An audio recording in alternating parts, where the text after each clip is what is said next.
Okay, I'm just gonna jump into this. I just read chapter 24 in private. I won't read it again. Go ahead and stream it for everybody in poverty here. Yeah, I get it. We see ya.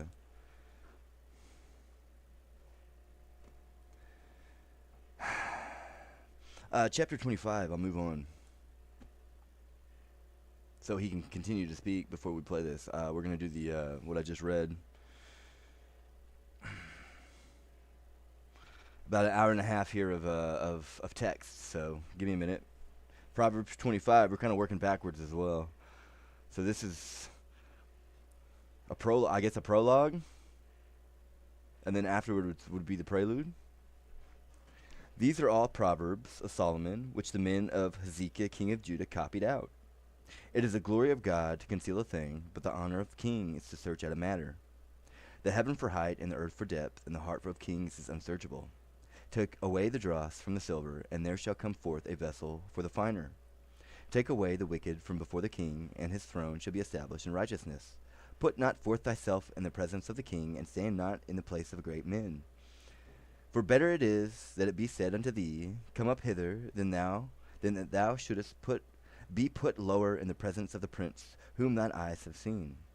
Go not forth hastily to strive, lest thou know not what to do in the end thereof, when thy neighbor hath put thee to shame. Debate thy cause with thy neighbor himself, and discover not a secret to another, lest he that heareth it put thee to shame, and thy infamy turn not away. A word fitly spoken is like apples of gold and pictures of silver. As an earring of gold and an ornament of fine gold, so is a wise reprover upon an obedient ear. As the cold of snow in the time of harvest, so is a faithful messenger to them that send him, for he refreshes the soul of his masters. Whoso boasteth himself of a false gift is like clouds and wind without rain. By long forbearing is a prince persuaded, and a soft tongue breaketh the bone. Hast thou found honey? Eat so much as is sufficient for thee, lest thou be fulfilled therewith and vomit it. Withdraw thy foot from thy neighbor's house, lest he be weary of thee, and so hate thee. A man that beareth false witness against his neighbor is a maul, and a sword, and a sharp arrow. Confidence in an unfaithful man in time of trouble is like a broken tooth and a foot out of joint. As he that taketh away a garment in cold weather, and as vinegar upon nitra, so is he that singeth songs to a heavy heart. If thy enemy be hungry, give him bread to eat, and if he be thirsty, give him water to drink. For thou shalt heap coals of fire upon his head, and the Lord shall reward thee. The north wind driveth away rain, so doth an angry countenance a backbiting tongue. It is better to dwell in the corner of the housetop than with a brawling woman and in a wide house.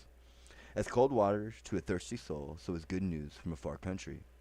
A righteous man falling down before the wicked is as a troubled fountain and a corrupt spring. It is not good to eat much honey. So for men to search their own glory is not glory.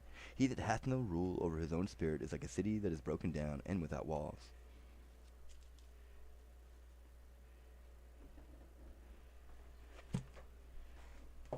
Everybody get the rounds real quick. Hold on.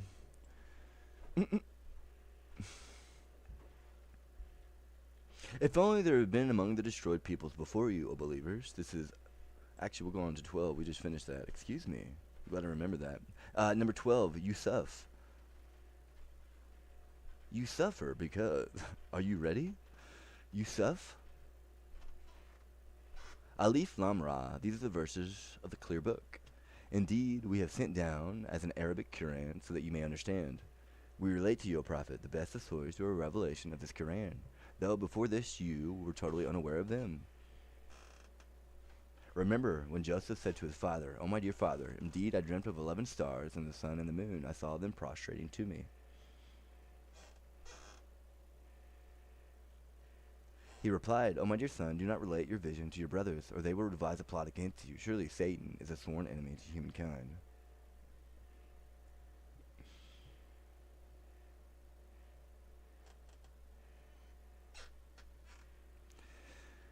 And so will your Lord choose you, O Joseph, and teach you the interpretation of dreams, and perfect his favor upon you and the descendants of Jacob, just as he once perfected it upon your forefathers, Abraham and Isaac. Surely your Lord is all-knowing, all-wise. Indeed, in the story of Joseph and his brothers there are lessons for all who ask. Remember when they said to one another, "Surely Joseph and his brother Benjamin are more beloved to our father than we. Even though we are a group of so many, indeed, our father is clearly mistaken."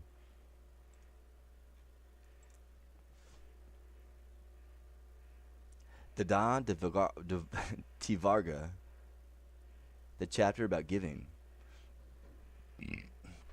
You can always add something in there. The people give according to faith, according to their confidence. Herein, the one who becomes depressed because of food and drink given to others does not, either by day or night, attain to good concentration.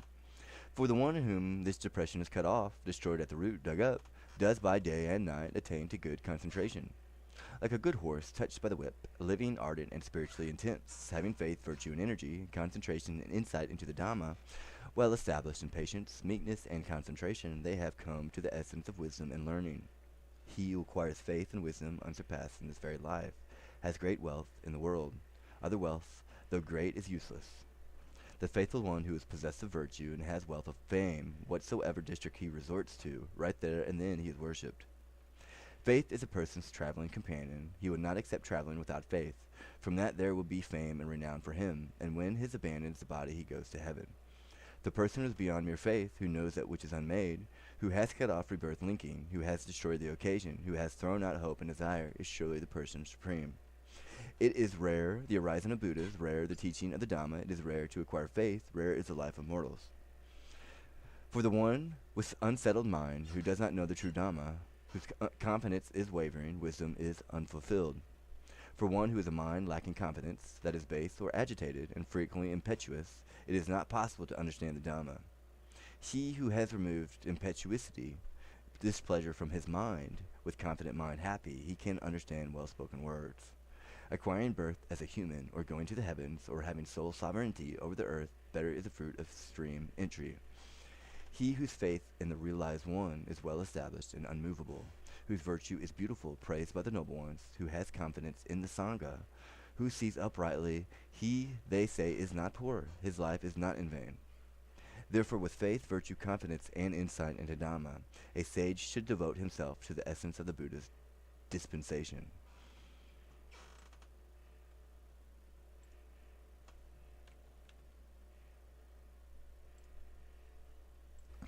Okay, so I'm going to do my own recording. I was going to do my brother's book, Sky Thief. I'm going to wait for that, though. I will do it eventually. We'll start off with the Bible here. We'll make our rounds here.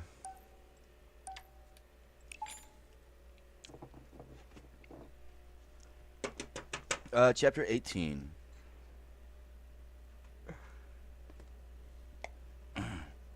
Through desire, a man, having separated himself, seeketh and intermeddleth with all wisdom. A fool hath no delight in understanding, but that his heart may discover itself. When the wicked cometh, then cometh also contempt, and with ignominy reproach. The words of a man's mouth are as deep waters, and the wellspring of wisdom is as a flowing brook. It's right below my eyes. It is not good to accept the person of the wicked, to overthrow the righteous on judgment.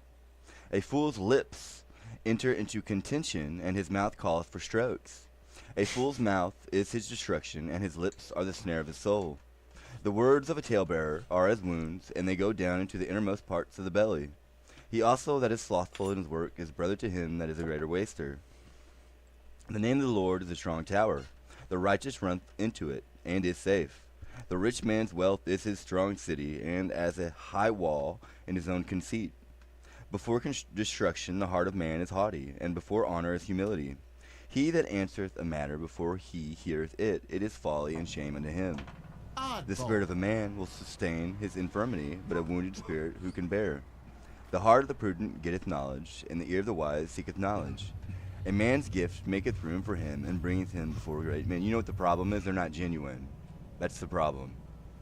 He that is first, that truly, and I mean truly, he that is first in his own cause seemeth just. Yeah, but their cause is not just at all. Especially when it's stolen from me. You're not, there's no honor amongst thieves, isn't that it?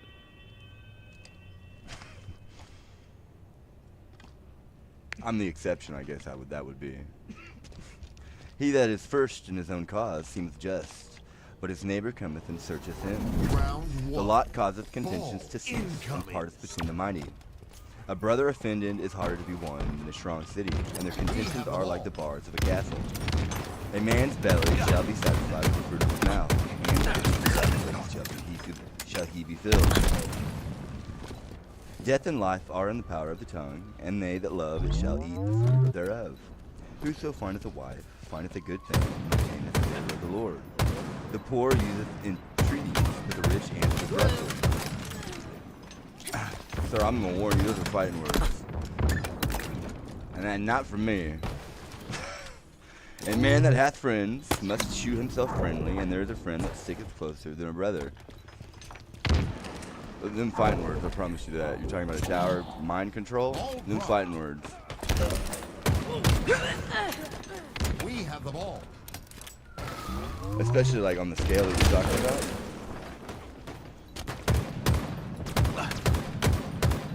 Oh, a ghost you can't see. Victory. I believe on a bright sunny day, you got wrecked.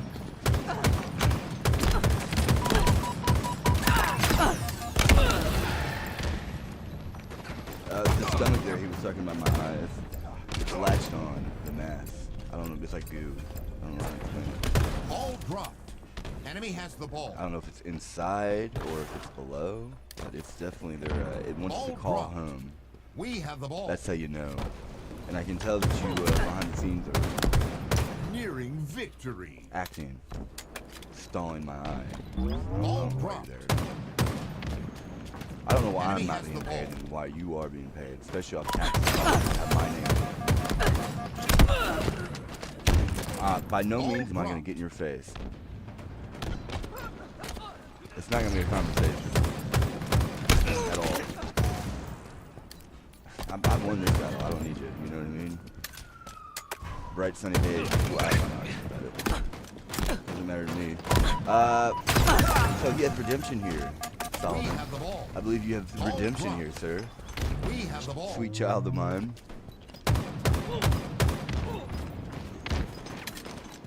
He admitted it. The death. He needed proof. Ball dropped. 11-3. Food. And seek your Lord's Round forgiveness and one. turn to him in repentance. He will grant you a good provision for an appointed term and gracious reward to doers of good. But if you turn away, then I truly fear for your torment of a formidable day. To Allah, again, them fighting words. Incoming. You hitting a button isn't gonna. It's not cutting it at all. Little shiny mirror, shadow box, not Enemy cutting it. has the ball. Especially if I'm aware of the technology, it's not gonna sit there. Wagging it. Up there. We're not there. If it's as simple as a button, you are not the Lord here, I assure you. Let me sit up straight. Ball dropped. We He's have always, the ball. he's always talking about something else. My 2 cents. Well, there's my 2 cents. Middle? I almost turned it in front of me. That's funny. My thoughts. The camera. Ball Almost put it in dropped. front of me on the TV. It's there. Thank Enemy you. has To the Allah ball. is your return. He is in fighting words, boys. Indeed. They enfold wisdom in their hearts, trying to hide it from him. What a save. But even when they cover themselves with their clothes, he knows what they conceal and what they reveal. Surely he knows best in their heart. There is no moving creature on earth whose provision is not guaranteed by Allah, We and have he the knows ball. where it lives and where it is laid to rest. All is written in a perfect record. Do we need to play BattleBots? He is the one who created the earth, days, and his throne upon the water, in order to test which of you is best indeed.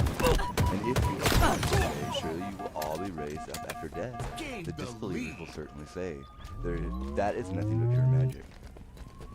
It is not pure magic. I'm very aware of it.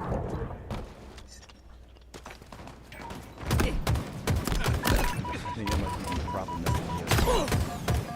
Hidden, ghost ways, yeah. Ooh, I should have had that. He's one hit. Ball dropped. Enemy has the First of ball. all, that tower would be for everybody. That's an odd one to me. I think that's up for much debate there. And it's still up for debate. The cancer crossing cell tower that's privately owned. The tool that is privately owned that is causing damage. See where I'm going with this. Enemy has the ball. So, them fighting words. Enemy You have has no the argument, ball. tool. Ball dropped. You have no argument, Amish, We have the whatsoever. Ball dropped.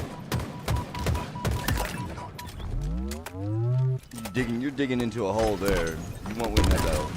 I feel like that would be for everybody. I think I brought up quote Starlink. We have the ball. Talking back to what's been brought up, free internet for everybody. Ball dropped. Enemy has the ball.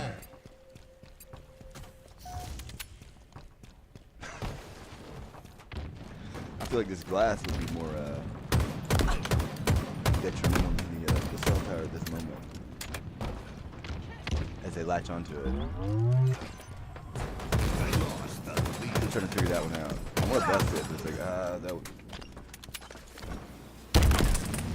Enemy we're team gonna put nearing up a new wall, you know? ball dropped.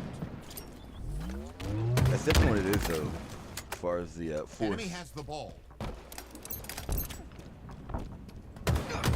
And if we delay the push,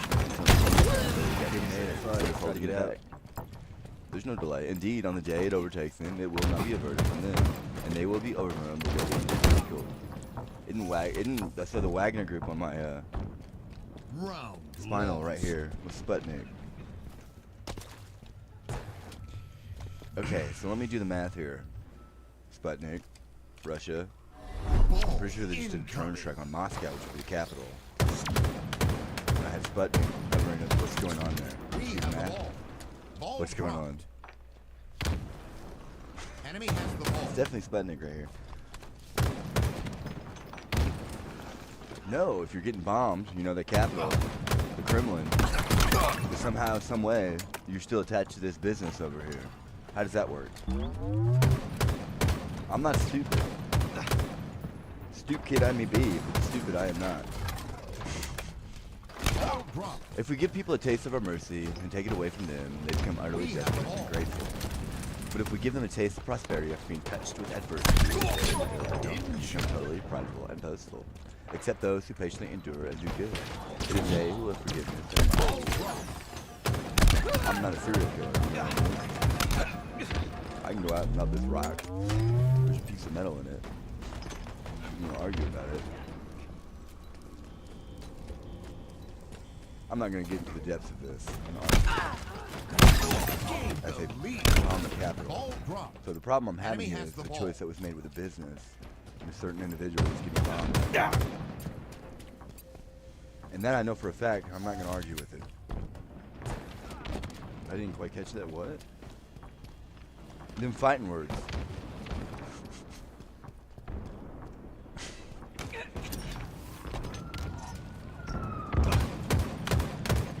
Wagner. Them fighting words. Enemy halfway to On the victory. construction work. Double kill. Ball dropped. The Z, you know, like Wagner at the end, like a tail. What's going on there? I'm not gonna back off. I'm not gonna get in your face. I'm gonna get violent. I won't get violent. But them fighting words, I assure you. I believe you're getting bombed right now. Why is there a tool attached to my body? I guess they didn't learn about tools and laws.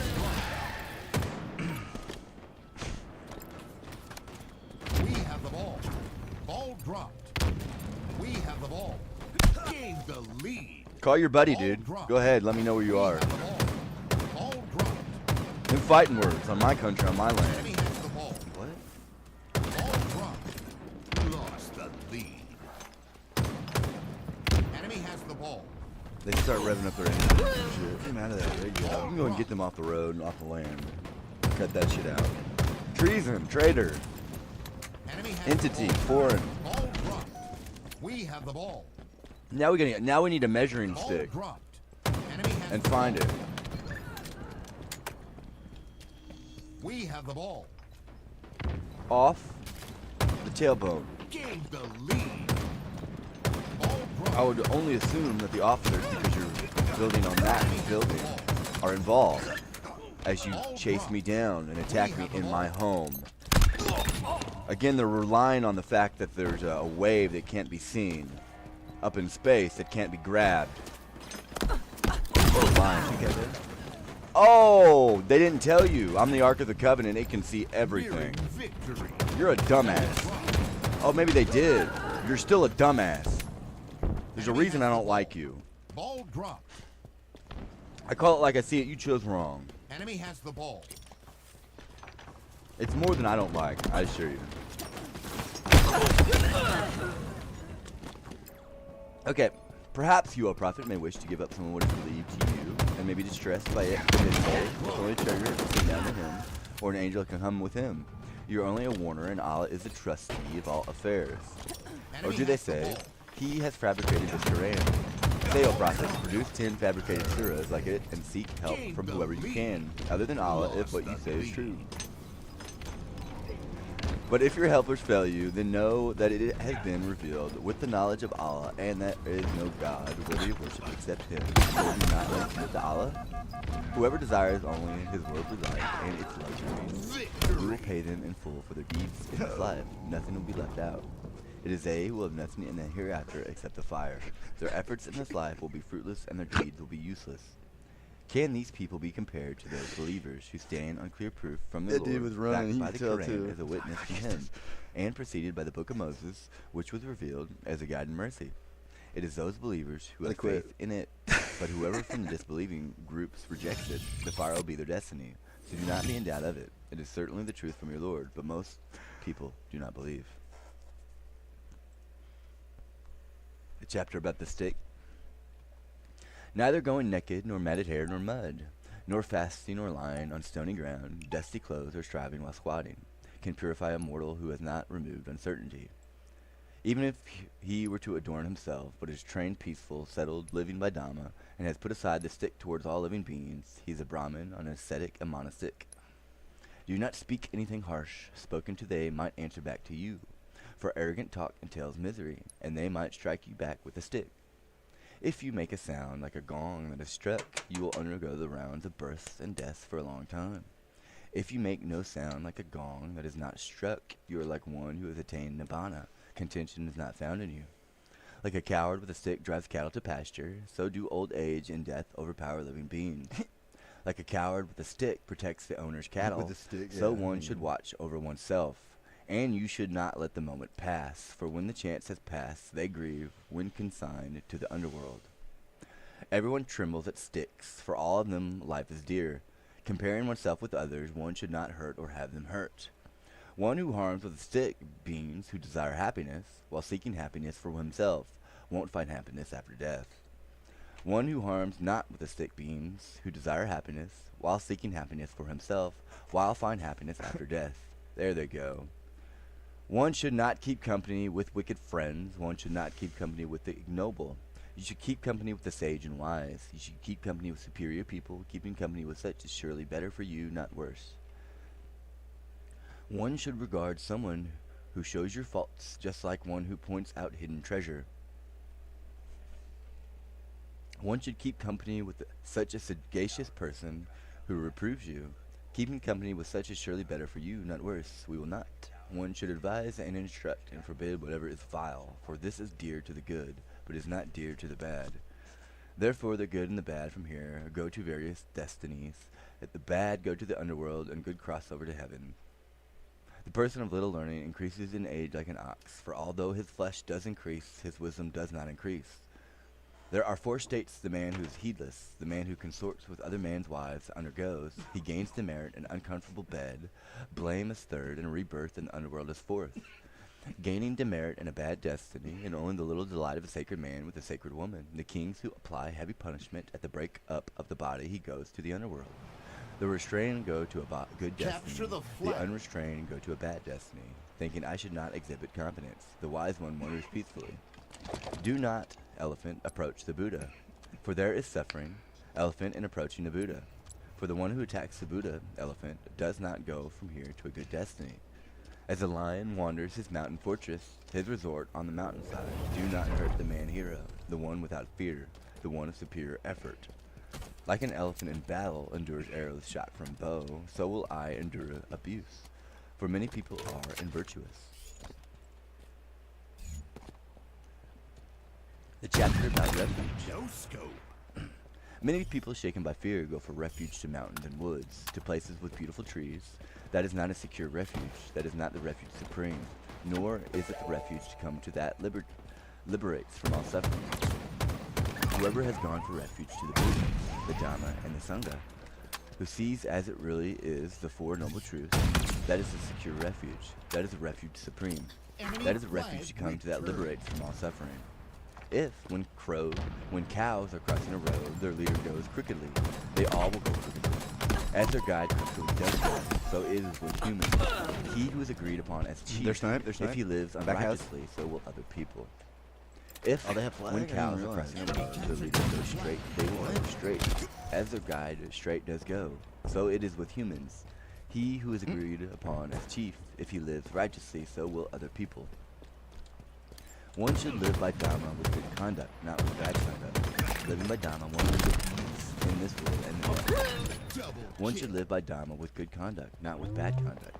Living the holy life, one lives at ease in this world and the next. The one who finds pleasure in the Dhamma delights in Dhamma, reflects on Dhamma. The monastic who remembers Dhamma does not abandon the Dhamma. The Dhamma protects the one who lives by the Dhamma. The Dhamma well practiced is set on happiness. This is the advantage of Dhamma well practiced. He who lives by the Dhamma does not go to a bad destination. The Dhamma protects the one who lives by the Dhamma. The Dhamma well practiced is set on happiness. This is the advantage of the Dhamma well practiced. He who lives the holy life does not go to a bad destination. Not having lived the holy life, not having gained wealth in their youth, they waste away like herons in a small lake devoid of fish. Not having lived the holy life, not having gained wealth in their youth, they lie like shafts scattered from a bow, wailing about things in the past. The mindful ones who are striving do not delight in dwelling. Like geese who abandon the lake, they abandon fondness for homes. As geese go through the path of the sky, they go through the sky by their power. The wise are led out with roars. After crushing Mars, they learn. Why this laughter? Why this joy? When the world is constantly burning, when thrown into darkness, do you not seek for a light? As a town in the border districts is guarded on the inside and the outside, so one should protect oneself. And you should not let the moment pass, for when the chance has passed, they grieve when consigned to the underworld. Not through being shaven is one ascetic. If one lifestyle speaks lies and is endowed with greed and desire, how will one be an ascetic? The one who quenches wicked deeds, small and great in every way, through the appeasing of wicked deeds, he is said to be an ascetic. For the one in whom 36 streams sits in his conscience, whose feet are strong. The one with wrong view is carried off by the flow of his greedy intentions. One should abandon anger, one should abandon conceit, one should overcome every fetter. Without clinging to mind and bodily form, sufferings never do befall the one having no possessions. What are you doing? Oh. We're supposed to have tornadoes tonight? Really? Okay.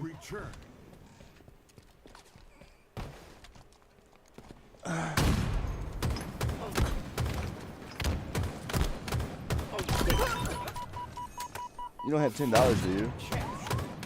Killing spree. Okay, Proverbs Should have turned around on him. What? Yeah. Flag return. The orange? No, there's only one. No scope. Yeah. Oh, 2 OS on our back house. Chapter 19. Elbow. Going bridge. Better is the poor that walketh in his integrity than that is perverse in his lips and is a fool. Also that the soul be without knowledge, it is not good, and he that hasteth with deceit sinneth. The foolishness of man perverteth his way, and his heart fretteth against the Lord. Wealth maketh many friends, but the poor is separated from his neighbor. A false witness shall not be unpunished, and he that speaketh lies shall not escape. Wagner, I promise you I have a rock out here that I can probably melt down.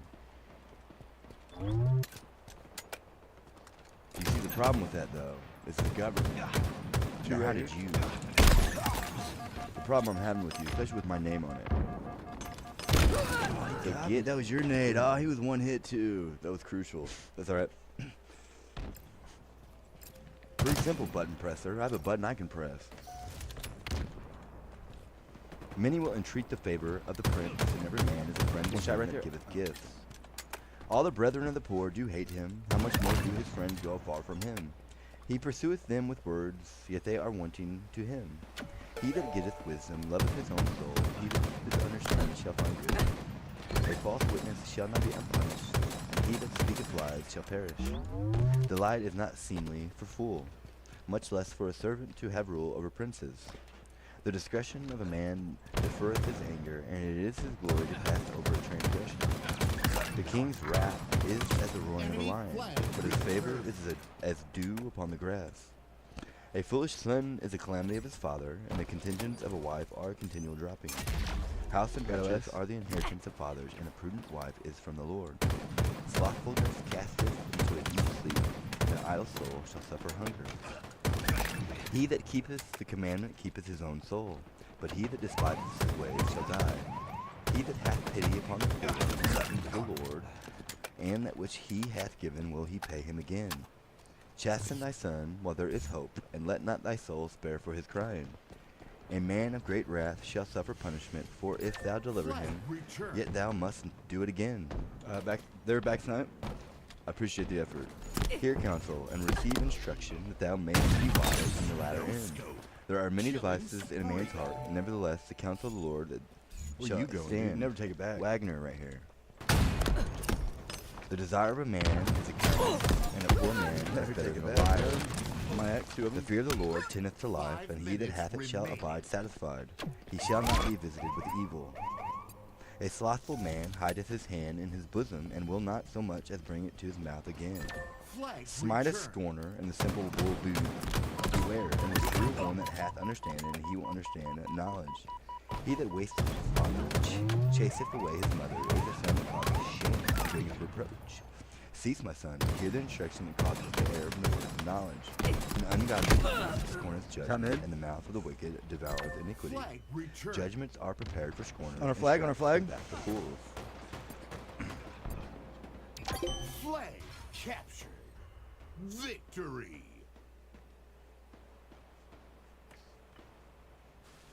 Yeah, it's as simple as I have a button for you out there. See, I can do it too. I can jump in there. It's one of those things. By no means are we scared. As you get bombs dropped on you, you chose the wrong guy as far as I'm concerned.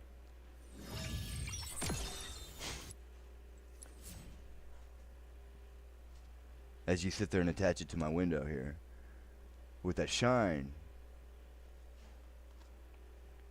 Very aware. The stripes there on the cities. Trader. Rastadon.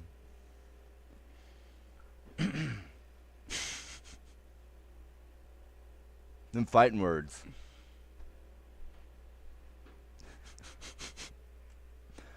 Okay, move on to the Quran here. I didn't do very much last time. First time we got here. 26. It is they who have nothing in the hereafter except the fire. Their effort in this life will be fruitless, and their deeds will be useless. Can these people be compared to those believers who stand on clear proof from their Lord, backed by the Quran as a witness from him, and preceded by the book of Moses, which hath revealed as a guide and mercy? It is those believers who have faith in it, but whoever from the disbelieving groups rejects it, the fire will be their destiny. So do not be in doubt of it. It is certainly the truth from your Lord, but most people do not believe.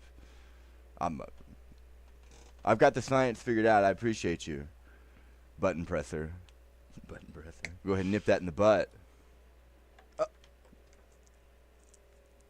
Nah, I'm not dealing with that at all. Everybody's trying to sit. They're trying to have a sit-in is what they're doing. Cool. Okay, who does more wrong than those who fabricate lies against Allah? They will be brought before the Lord, and the witnesses will say, these are the ones who lied against their Lord. Surely Allah's condemnation is upon the wronger. You know what I mean? who hinder others from Allah's path, striving to make it appear crooked and disbelieve in the hereafter. They will never frustrate Allah on earth, and they will have no protector besides Allah. Their punishment will be multiplied, for they failed to hear or see the truth. It is they who have ruined themselves, and whatever gods they fabricated will fail them. Without a doubt, they will be the worst losers in the hereafter. Surely those who believe, do good, and humble themselves before the Lord will be the residents of paradise. They will be there forever. The example of these two parties is that of the blind and the deaf, compared to the seeing and the hearing. Can the two be equal? Will you not then be mindful? Surely we sent Noah to his people. He said, Indeed, I am sent to you with a clear warning, that you should worship none but Allah. I truly fear for you the torment of a painful day. The disbelieving chiefs of the people said, We see you only as a human being like ourselves, and we see that no one follows you except the lowliest among us, who does so hastily without thinking. We do not see anything that makes all of you any better than us. In fact, we think you are all liars. He said, O my people, consider if I stand on a clear proof from my Lord, and he has blessed me with a mercy from himself, which you failed to see. Should we then force it on you against your will? O my people, I do not ask you for a payment for this message. My reward is only from Allah, and I will never dismiss the believers, for they will surely meet their Lord, but I can see that you are people acting ignorant. I couldn't get a hold of him. O my people, who would protect me from Allah if I were to dismiss him? Will you not then be mindful? I do not say to you that I possess Allah's treasuries or know the unseen, nor do I claim to be an angel, nor do I say that Allah will never grant goodness to those you look down upon. Allah knows best what is hidden without them. If I did, then I would truly be one of the wrongdoers. So I have 5 senses. I can feel it. I know exactly where the source is coming from. I'm like a heat seeker, dude. Over here we have this. Over here we have this. I can put 2 and 2 together. The fact that nothing has been done about it, and that now you're chasing me down after I've clearly proven what I've been saying, goes to tell me you're committing an act of treason, seeing as you're using my name in every aspect of your argument. Again, them fighting words, and I don't like you at all. I don't think they like the word I'm pretty tree. docile. Don't like Give it a confrontation. shock. Yo, Tree? ass grabber.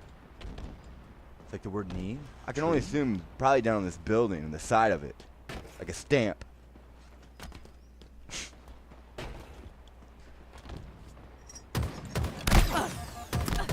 Now you know, City of Jackson, what they did with your tax dollars. They killed you with it. So you can do something about it. Somebody's shaking. Them fighting words, aren't they? The yarmulke right here. You know what I mean? The yarmulke right here. Sputnik. Oh, you chose that, did you? Is that the one that got the contract? Really? It's my property. Well, without a shadow of a doubt, it is Clayton Smith's property, as you give out that loan.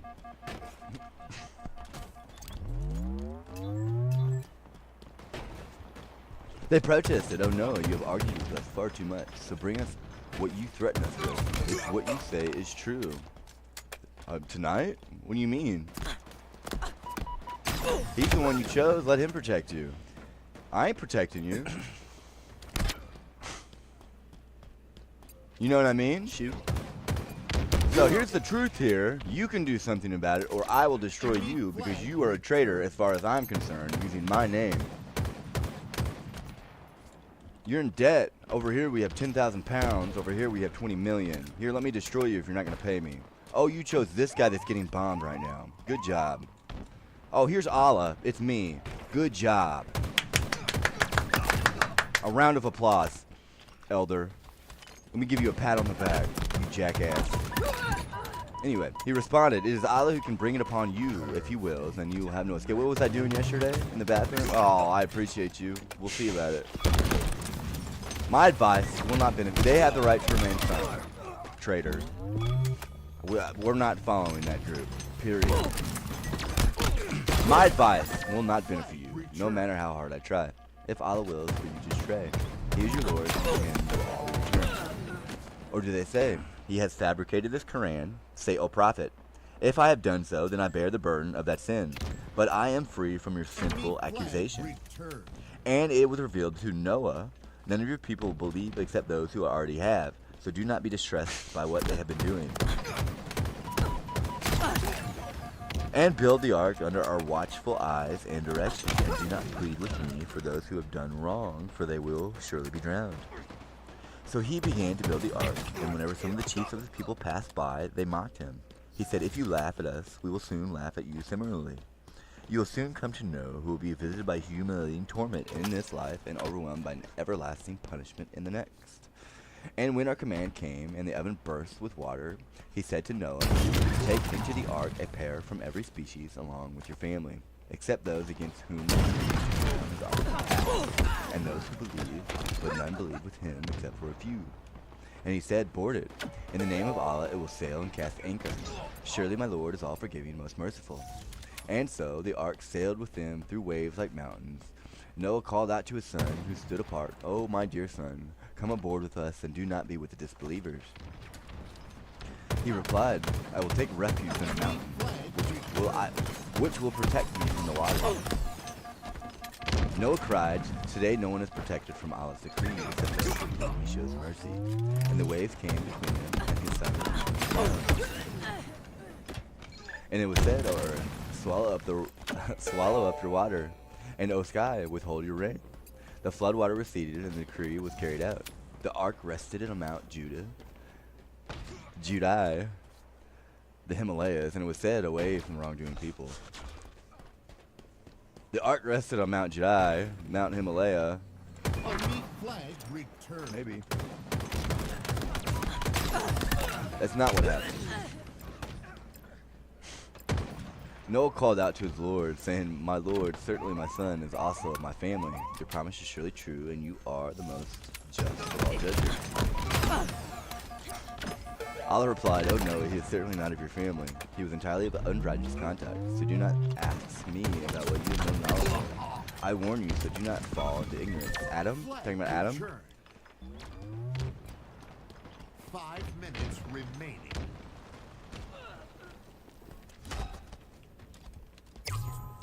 I see it. Noah pleaded, "My Lord, I seek refuge in you from asking you about what I have no knowledge of. And unless you forgive me and have mercy on me, I will be one of the losers." It was said, "O Noah, disembark with our people on you and some of the descendants of those with you. As for the others, we will allow them a brief enjoyment, then they will be touched with the painful punishment." This is one of the stories of the unseen which we reveal to you, O prophet. Neither you nor your people knew Neither you nor your people knew it before this. So be patient. Sure, the ultimate outcome belongs only to the righteous. And to the people of Ad we sent the word of Hud. He said, "O my people, worship Allah. You have no God other than Him. You do nothing but fabricate lies against Allah. O my people, I do not ask you for any reward for this message. My reward is only from the one who created me. Will you not then understand?" Chapter 20, Proverbs. Wine is a mocker, strong drink is raging, and whosoever is deceived thereby is not wise. The fear of a king is as the roaring of a lion. Whoso provoketh him to anger sinneth against his own soul. It is an honor for a man to cease from strife, but every fool will be meddling. The sluggard will not plow by reason of the cold, therefore shall he beg and harvest and have nothing. Counsel in the heart of man. David's basically like begging you guys, dude, give him the money, move on. Counsel in the heart of man is like deep water, but a man of understanding will draw it out. Like, what? I see you right here. Dude, get this over with. In divers measures, both of them are like abomination to the Lord. Even a child is known by his doings, whether his work be pure and whether it be right. The hearing ear and the seeing eye, the Lord hath made even both of them. Love not sleep, lest thou come to poverty, and open thine eyes, and thou shalt be satisfied with bread. It is not, saith the buyer, but when he is gone his way, then he boasteth. There is gold and a multitude of rubies, but the lips of knowledge are a precious jewel. Take his garment that is surety for a stranger, and take a pledge of him for a strange woman. Bread of deceit is sweet to a man, but afterwards his mouth shall be filled with gravel. Every purpose is established by counsel, and with good advice make war. He that goeth about as a talebearer revealeth secrets. Therefore meddle not with him that flattereth with his lips. Whoso curseth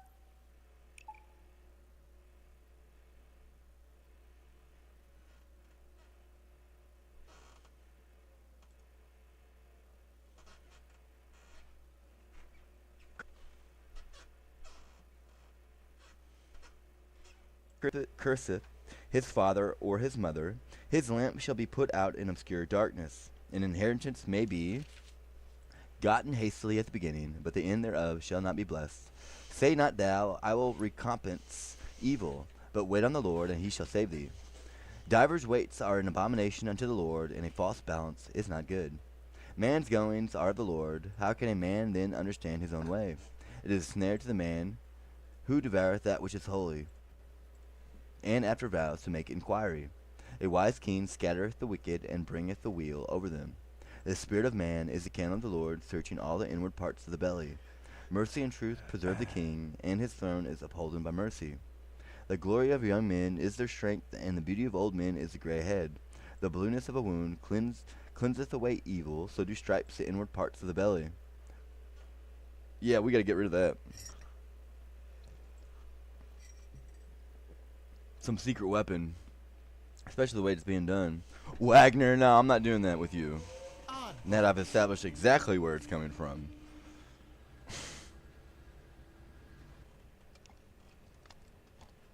Let me get my coffee. Solomon and David are having a moment here. Hold on.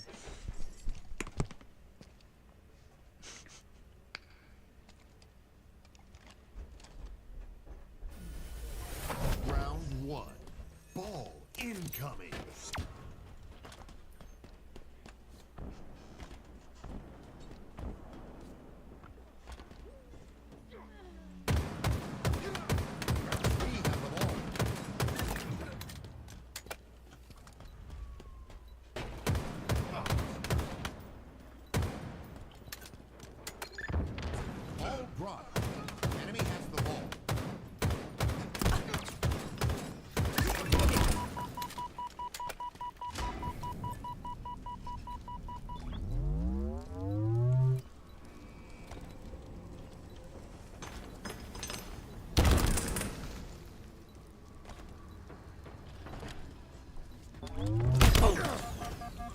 One hit.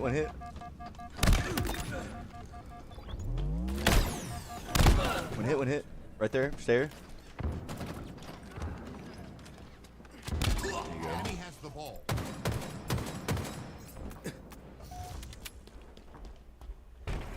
Ball dropped.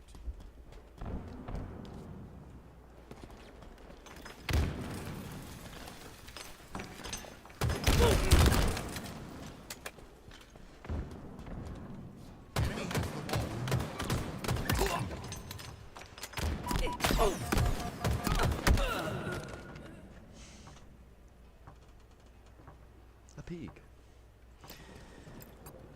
Ball dropped. Parts of the belly. Enemy has the ball. Ball dropped. We have the ball. Yeah, it's unfortunate I don't see. Ball dropped. I'm chilling. I'm not arguing about it at all. You're not doing anything, you know what I mean? You have nothing. You have a button that I can get rid of. Thank you. I guess they didn't catch the drift that I was like, I'm trying to get away from you and I don't really like you at all. I guess they didn't understand that. They keep trying to play the story that I was running from something else, when it's really, you're a piece of shit. There's a reason I don't like you. So go ahead, ladies. Go ahead. I cannot wait. Okay, we're going to do parts of the belly. Chapter about patience. We have the ball. It's just unnecessary. You know what I mean? There's just things. There's a time and a place. And the majority of the time, it's just not necessary. And it's like a cock block, you know, it's like a tease, you know what I mean? That's what they're doing. There's no reason for it. Just because, excuse me? Can you get the fuck out of the way? Why am I relying on you? I think is my question. Can you shut the fuck up? You're on my property. Period. No, it's period. Again, I don't like you at all. Go out to your field and scream. I don't come out here and do it. It's not your property, period. Go ahead and get that loan. I cannot wait. Who are not following for a reason. One shot, long haul. We understand loans, how they work, and going and getting property and selling property and having a source and this and that. We get it. Why am I relying on you on my property with my name on it? It doesn't make sense to me. And it's not as simple as me coming up there and having a conversation. You arrogant piece of shit. Anyway, enduring patience is the supreme austerity. Nibbana is supreme, say the Buddhists. For one gone forth does not hurt another, nor does an ascetic harass another. Yeah, they do. Those sages without violence, constantly restrained in body, go to the deathless Nibbana. Having gone there, they do not grieve. Gautama's disciples always awake to a good awakening. Those who day and night have a mind that delights in non-violence. Gautama's disciples always awake to a good awakening. Those who day and night have a mind that delights in cultivation. One shot. Gautama's disciples always awake to a good awakening. Those who day and night constantly have mindfulness of the body. Those wise ones, intent on meditation, who delight in the peace of renunciation, even the gods are envious of them. The Sambuddhas, the ones who are mindful, whether in the wilds or village, whether on low or high ground, whether the Arhats live, that ground is surely delightful. If for even one living being, one with an uncorrupt mind, has loving kindness, there is wholesomeness in that. But the one with compassion for all living beings, no one makes merit. Those who conquered earth, crowded with beings, those royal seers who round sacrifices, the horse sacrifice, the man sacrifice, the sick casting the soma, offering the obstructed compared to the one who develops his mind with loving kindness, they do not partake of even a 16th part, just as a whole host of stars do not partake of the radiance of the moon. Then he who, with a mind of loving kindness, has compassion for all living beings, having loving kindness towards all beings, he has no one who is hated. For he who every day and night delights in mind and non-violence, having loving kindness towards all beings, he has no one who is hated. For he who every day and night has a mind that delights in cultivation, having loving kindness towards all beings, he has no one who is hated. For he who every day and night constantly has mindfulness of the body, having loving kindness towards all beings, he has no one who is hated. He who neither kills, nor has killed, conquers, nor has conquered, having loving kindness towards all beings, he is no one who is hated. For not by hatred do they cease at any time in this place. They only cease with non-hatred. This truth is surely eternal. The others do not understand that we should be successful here. But for those here who do not understand, through that their dissensions do cease. Let us live truly happily without hatred, amongst those who have hatred. Amongst humans who have hatred, let us live without hatred. Let us live truly happily, without longing, amongst those who are longing. Amongst humans who are longing, let us live without longing. We live truly happily, enough having no possessions ourselves, amongst those who Why are you worried about me, dude? possessions. You got like 5 guys on One you. should see it as a mirage, looking on the world in this way. The king of death does not see one. This body is worn out, a nest of disease, perishing. The putrid body brings destruction, for life comes death. Having seen an old man, one afflicted and sick, having seen one deceased, after not long for the student, anxiety sharpened extensive arose, and the wise one cut the household bonds.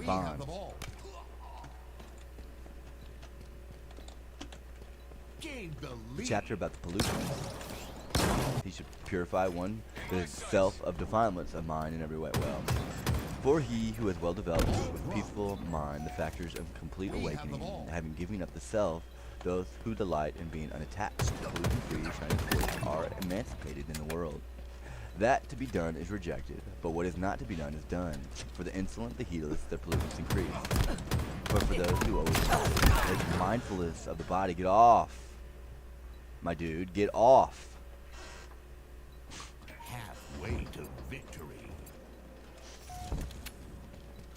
You do not practice what is not to be done. Persisting in what is to be done. For those mindful ones, those fully aware the pollutants are destroyed. That hat, Sputnik, get it off.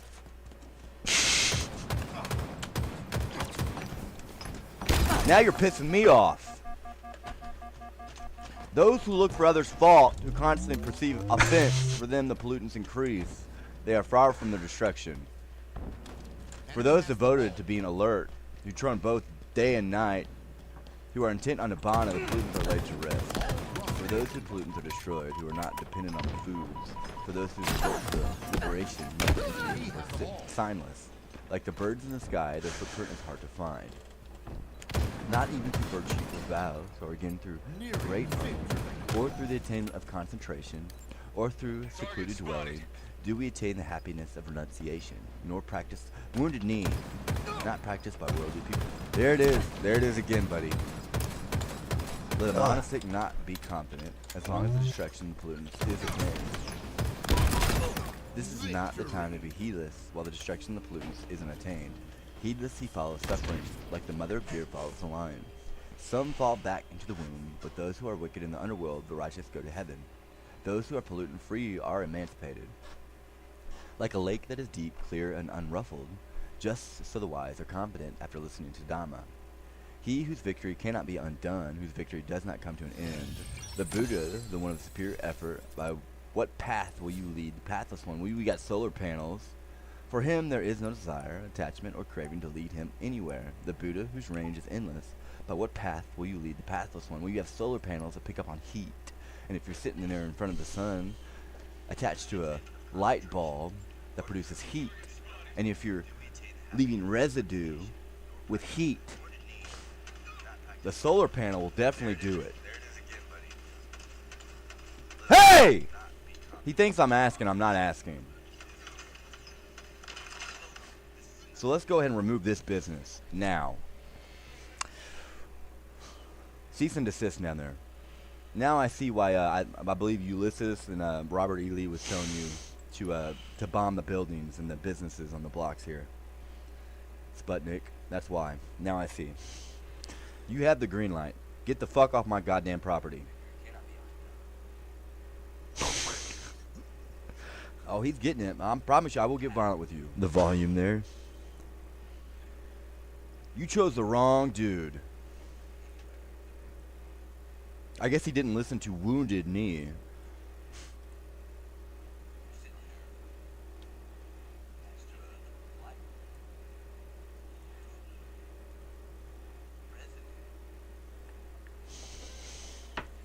But safety is of the Lord.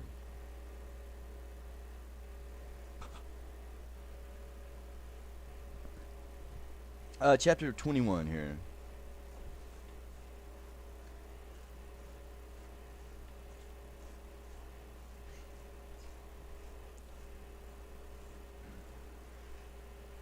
The king's heart is in the hand of the Lord as the rivers of water. He turneth it whithersoever he will. Every way of a man is right in his own eyes, but the Lord pondereth the hearts. To do justice and judgment is more acceptable to the Lord than sacrifice. And a high look and a proud heart and the plowing of the wicked is sin.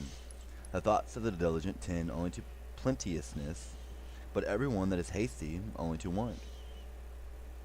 The getting of treasures by a lying tongue is a vanity tossed to and fro of them that seek death. The robbery of the wicked shall destroy them, because they refuse to do judgment. Because they're involved. The way of man is froward and strange, but as for the pure, his work is right. It is better to dwell in the corner of the housetop than with a brawling woman in a wide house. Yeah, they want the attention is what it is. They become celebrities. The soul of the wicked desireth evil, his neighbor findeth no favor in his eyes. When the scorner is punished, the simple is made wise, and when the wise is instructed, he receiveth knowledge. The righteous man is wisely considered the house of wicked, but God overthroweth the wicked of their wickedness. Whoso stoppeth his ears at the cry of the poor, he also shall cry himself. Stop it until they join the match. Be right back.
but shall not be heard.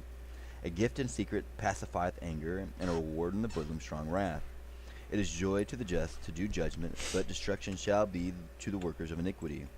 The man that wandereth out of the way of understanding shall remain in the congregation of the dead. He that loveth pleasure shall be a poor man. He that loveth wine and oil shall not be rich. The wicked shall be a ransom for the righteous, and the transgressor for the upright. It's pretty simple, dude. It is better to dwell in the wilderness than with a contentious and an angry woman. Okay, I promise you, I come down to the crowd, you're not going to do a goddamn thing about it.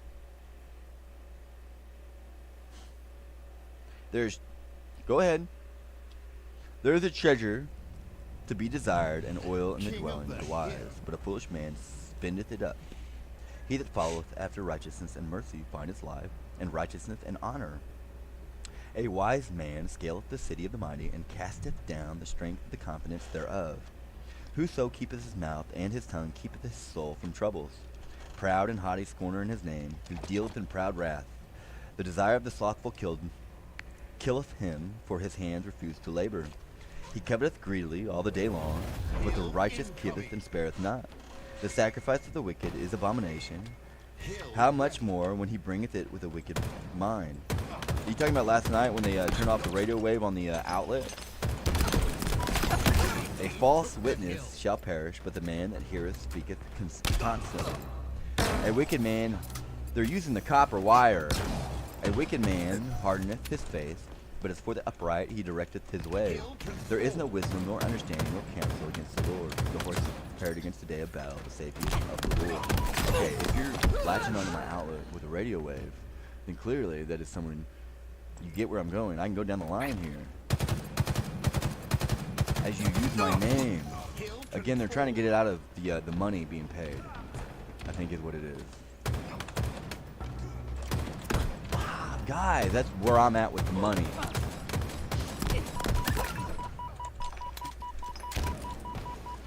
I'll be going my separate way away from the dumbass. Hill control. It's like at no, period.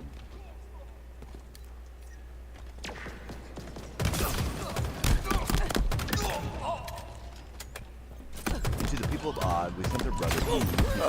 Coming in ramp. You have no God other than him. You do nothing but fabricate lies against Allah. 3 of them? Yes. All my people, I do not ask you. Oh, there they go with the heart. Oh, there they go. They just don't know when to cease and desist. Hill control. I do not ask you for any reward for this message. My reward only from the one who created me. We don't even understand. The disciples and all my people, seek your Lord's forgiveness and turn to him in repentance. He will shower you with rain in abundance and add strength to your strength. So do not turn away, persisting in wickedness. They argued, O who, you have not given us any clear proof, we will never abandon our God upon your word, nor will we believe in you. All we can say is that some of our gods have possessed you with evil. He said, I call Allah to witness, and you two bear witness that I totally reject whatever you associate with him in worship. So let all of you plot against me without delay. I have put my trust in Allah, my Lord and your Lord. There is no living creature that is not completely under his control. Sure, my Lord's way is perfect justice. But if you turn away, I have already delivered to you what I have been sent with. My Lord will replace you with others. You are not harming him in the least. Indeed, my Lord is the diligent keeper of all things. That's the thing about it, like the law. Like you're trying to like avoid the law and use a ghost. You know what I mean?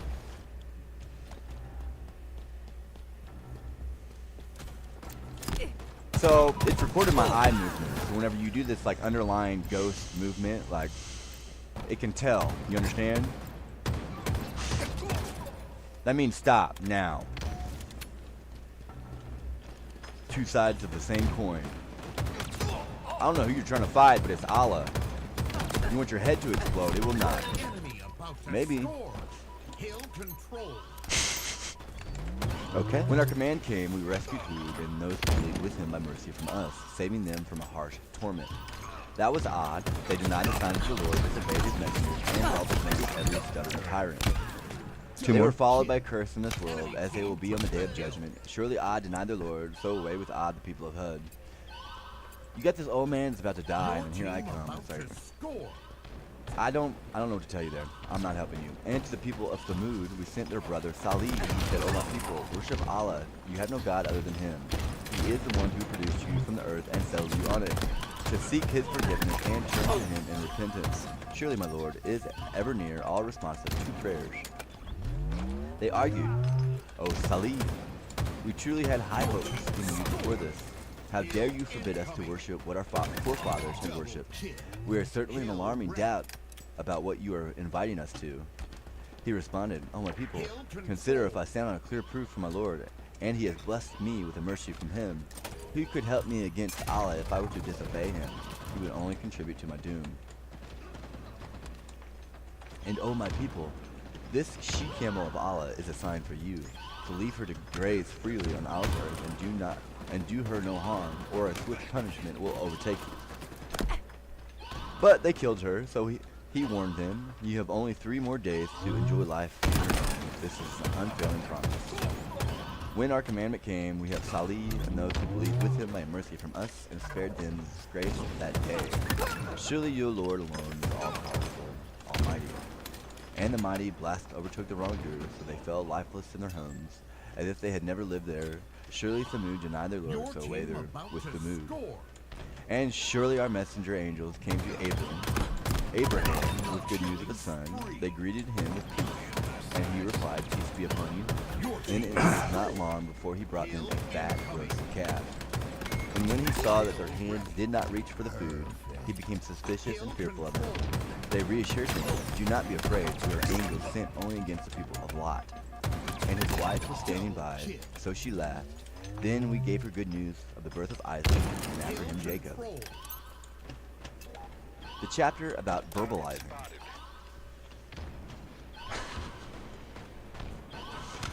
Verbally guarded, well restrained in mind, he who does not practice the wrong deed of the body, purifying these 3 paths of action, would attain the unsurpassed state of peace. One should guard against bodily faults. One should be restrained bodily, abandoning wrong bodily conduct. One should have good bodily conduct. One should guard against verbal faults. One should be restrained verbally, abandoning wrong verbal conduct. One should have good verbal conduct. One should guard against mental faults. One should be restrained mentally, abandoning wrong mental conduct. One should have good mental conduct. The wise are restrained bodily, verbally, and also mentally. The wise are restrained in every way. They are indeed very well restrained. This is something of old Adora. One more. This is not something of today. They blame the one who sits silently. They blame the one who talks in moderation. They blame the one who talks a lot. There is no one in the world not blamed. There was not, and there will not be, and at present there is not found a person totally blameworthy, or one totally praiseworthy. He who would worship or reproach the one who is unrighteous, a fool with lack of intelligence, that is no purpose. The one who, after being examined day by day, is praised by the wise, following the conduct, sagacious, attending to virtue and wisdom, one who is like a golden coin, who is there worthy to blame him. That one is praised by the God, and has been praised by the God. Not by eloquence only, or by a beautiful complexion, is a person honorable. It's still jealous, selfish, and deceitful. In whom is truth, Dhamma, abstinence, restraint, and good training. That sage who has thrown out hatred is said to be honorable. Even though reciting abundant scriptures, the heedless fellow who does not do what they say, like a cowboy counting others' cattle, does not partake of the ascetic life. Even though I eat the cattle, even though reciting but few scriptures, but living righteously in accordance with Dhamma, abandoning greed, hate, and delusion, with mind released completely without doubt, that one attached here and hereafter surely partakes of the ascetic life. The cow, that's why they put calories, where is it? Nutritional facts on this water. That's why they put the facts on the back, required by law. Even though reciting but few scriptures, but living righteously in accordance with Dhamma, abandoning greed, hate, and delusion, with mind released completely without doubt, 3 down. Unattached here and hereafter surely partakes of the ascetic life. One should speak out the truth. One should not get angry. When requested, you should give, if only a little. Through these 3 conditions, one can go to the presence of the gods. The miserly go not to the world of the gods. Fools surely do not praise giving, but the wise one rejoices in giving, and through that he goes to the world of the gods. Having virtue, being pure and clever, principle of knowing the truth, the good one doing the deeds that are his own, that one the people love. It's better to have eaten glowing iron balls like flames of fire than that the monastic who is unrestrained and unvirtuous should enjoy the country's alms food. As kusa grass wrongly cuts into the hand, so does the ascetic life wrongly drag one down to the underworld. For the person speaking falsely, who has transgressed in this one thing, who has abandoned the next world, there is no wickedness left undone. For not a well-sharpened sword, or even deadly poison, destroy quite as quickly as words that are badly spoken. For with the birth of a man an axe is born in his mouth, with which he cuts himself, speaking a word that is badly spoken. He who praises the blameworthy, or he who blames the praiseworthy, piles up bad fortune with his mouth. And because of that bad fortune, he does not find happiness. For 136,000 Nirabuddhas and 5 Abuddhas, he goes to hell through reproaching the noble ones, having wicked verbal and mental intentions. He should speak wholesomely. He should not speak wickedly. The speaking of what is wholesome is best. Having spoken wickedly, he suffers. He should practice wholesomely. He should not speak wickedly. The speaking of what is wholesome is best. Having spoken wickedly, he suffers. He should speak wholesome words. He should not speak wickedly. Arising anger, he should constrain. He ceases from hatred. And surely our messenger angels came to Abram with good news of a son. She wondered, "Oh my, how can I have a child in this old age? And my husband here is an old man. This is truly an astonishing thing." They responded, "Are you astonished by Allah's decree? May Allah's mercy and blessing be upon you. O people of this house, indeed, he is praiseworthy, all glorious." Then, after the fear had left Abraham and the good news had reached him, he began to plead with us for the people of Lot. Truly, Abraham was forbearing.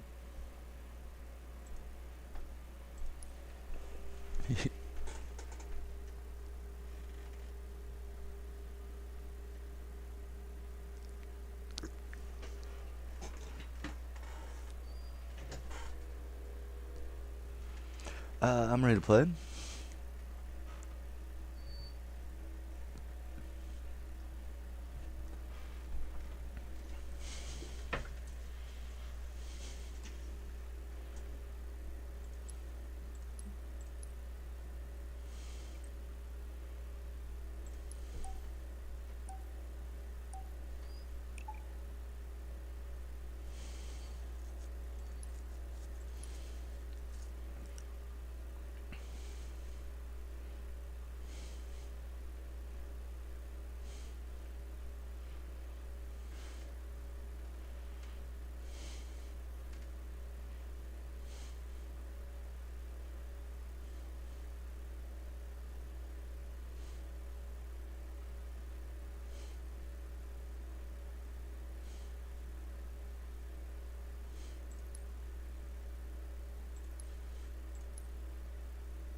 Five and 14. Oh man, I might as well have been 3 on 4.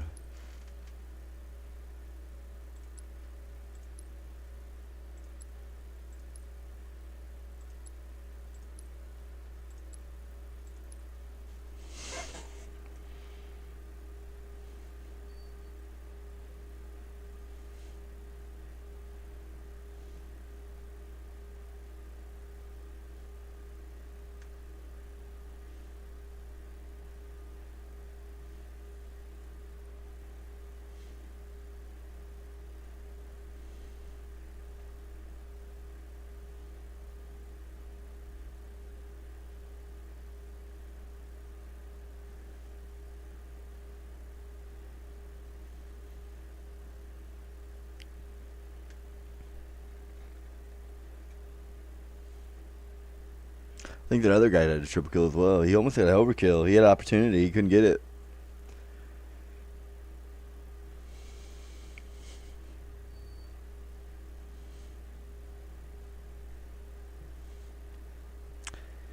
He was skittish. You could tell he didn't want to approach him. He could have rushed him. He could have bull rushed him, and he didn't do it.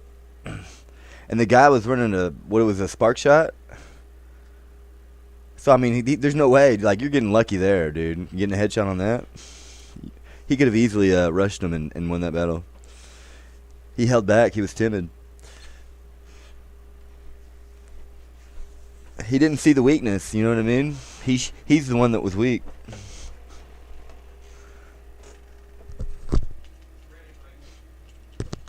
Triple kill or not, you know what I mean? That one death. That's all that it needed. Okay.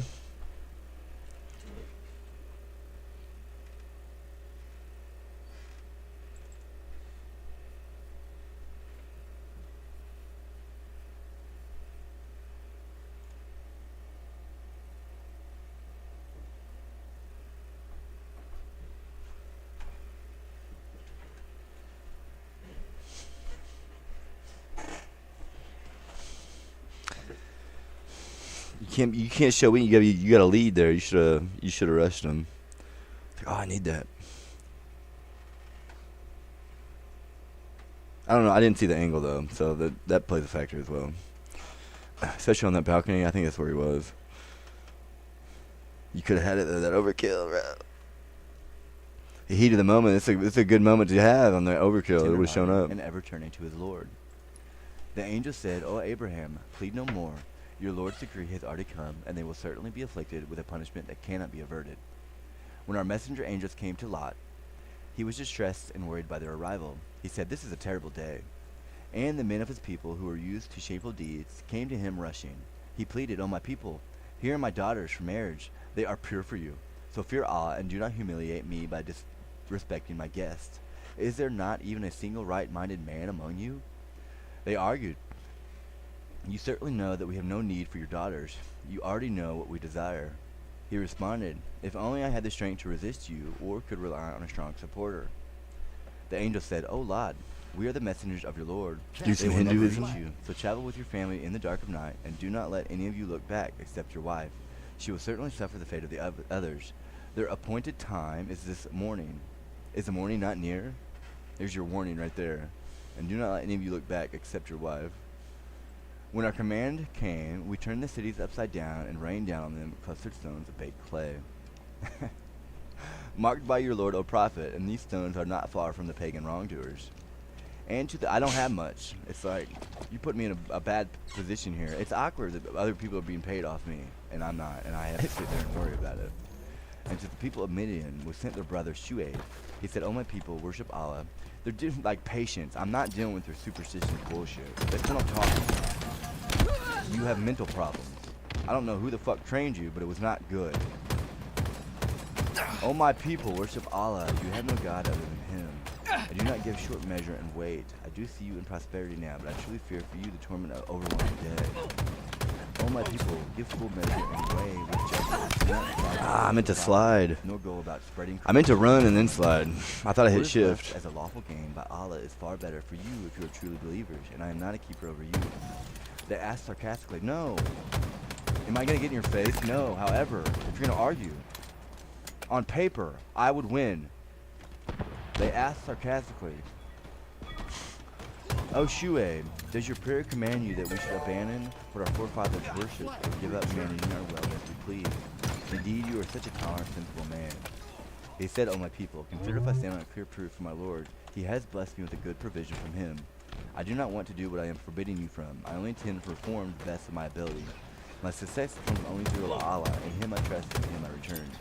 Enemy flag returned. Oh, he talking about lies, how I was lazy? Oh, that's a lie, but you have it on camera, them shocking me. Again, he's using a radio wave on the outlet in my room. He's wrapping it around my body and talking with it. I mean, it's an individual in a home with a button. It's pretty simple, golden boy. Yo, it can tell when I look up. Young man. Go piss on that grave. My name's on the ground. You're pissing on me, dumbass. Flag.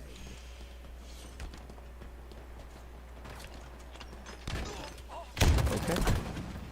"O my people, do not let your opposition to me lead you to a fate similar to that of the people of Noah, Hud, Salih, and the people of Lot, not far from you.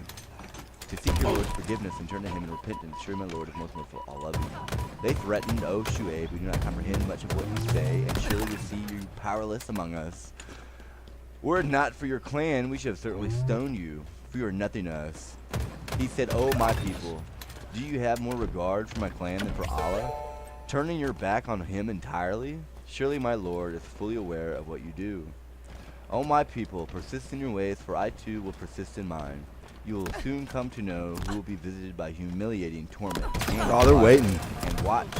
I too am watching Two of with them. you. Three When of our them. command came, we saved Abe and those who believed with him by a mercy from us. And the mighty blast overtook the wrongdoers, so they fell lifeless in their homes. Yeah, it's one of those things, if you were to approach them, they try to shoot you. I don't know, right in your face. Wagner, retard. Yeah, I'll persist too. I'm not going to stop until you're removed. Fucker. You chose the wrong dude. I'm glad you get excited in the face of danger, dumbass. When our command came, as if they have never lived there, so many was Midian, as it was a Thumud. Indeed, we sent Moses with our signs and compelling proof to Pharaoh and his chiefs, but they followed the command of Pharaoh, and Pharaoh's command was not well guided. He will be before his people on the day of judgment, and will lead them into the fire. What an evil place to be led into. They were followed by a curse in this life, and will receive another on the day of judgment. What an evil gift to receive. These are accounts we relate to you, O prophet, of the destroyed cities. Some are still standing barren, while others have been mowed down. We did not wrong them, rather they wronged themselves. The gods they invoked beside Allah were of no help at all when the command of your Lord came, and only contributed to their ruin. Such is the crushing grip of your Lord when he seizes the societies entrenched in wrongdoing. Indeed, his grip is terribly painful and severe. Go ahead and save them as you sit there and make your treaties. Surely, and this is a sign for those who fear the torment of the hereafter, that is a day of which humanity will be gathered, and a day that will be witnessed by all. And you're done. We only delay it for a mixed term. When that day arrives, no one will dare speak except with his permission. Some of them will be miserable, others joyful. As for those bound for misery, they will be in the fire, where they will be... We'll pause it right there. Cut you off. That's my first loss. Damn. All right, I'll be right back.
Yep.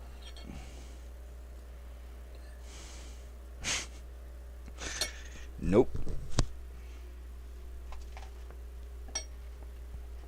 Sighing and gasping, staying there forever as long as the heavens and the earth will endure, except what your Lord wills. Surely your Lord does what he intends. And as for those destined to joy, they will be in paradise, staying there forever as long as the heavens and earth will endure. Accept what your Lord wills, a generous giving without end. So do not be in doubt, O prophet, about what those pagans worship. They worship nothing except what their forefathers worshipped before them, and we will certainly give them their share of punishment in full without any reduction. Indeed, we had given Moses the scripture, but differences arose regarding it, I believe. The Trojan horse. Had it not been for a prior decree from your Lord, their differences would have been settled at once. There is truly an alarming doubt about it. And show your Lord, Like a thief in the night. all of their deeds. He is certainly all aware of what they do. So be steadfast as you are commanded, O prophet, along with those who turn in submission to Allah with you, and do not transgress. Surely he is all seeing what you believers do. And do not be inclined to the wrongdoers, or you will be touched by the fire.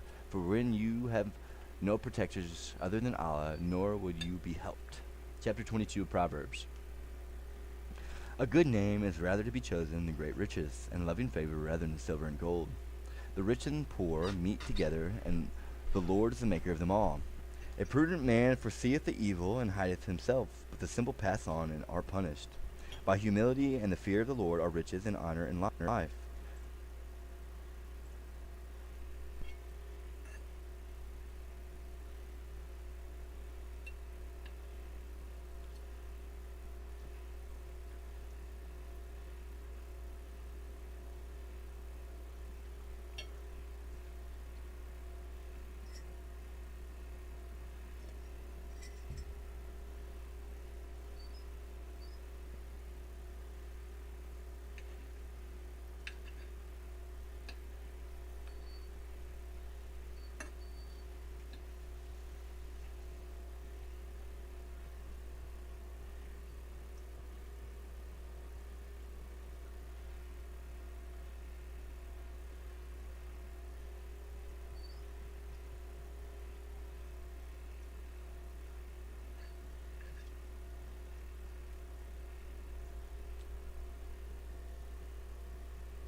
Thorns and snares are in the way of the froward. He that doth keep his soul shall be far from them.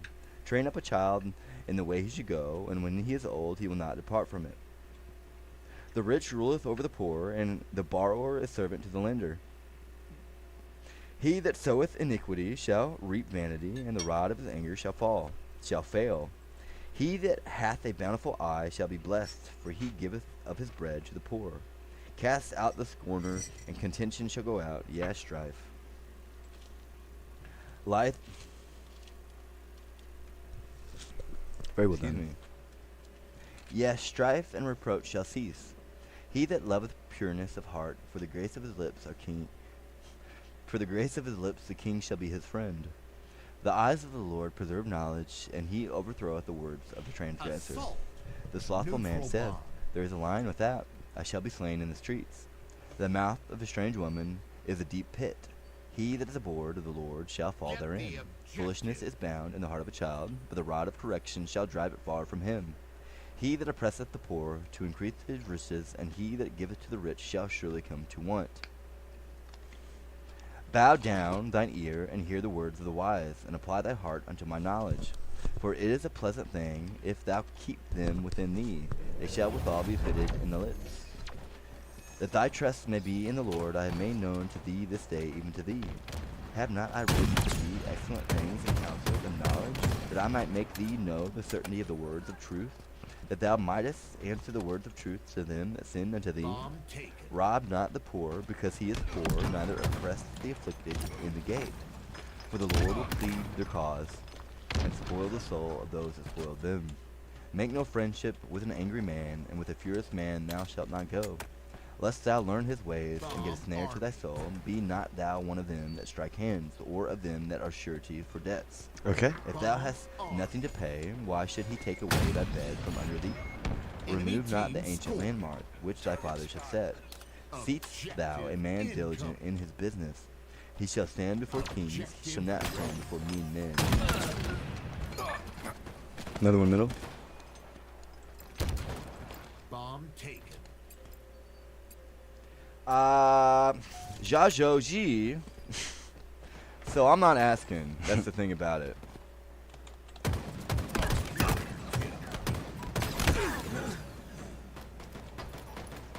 Face to face? No. Well,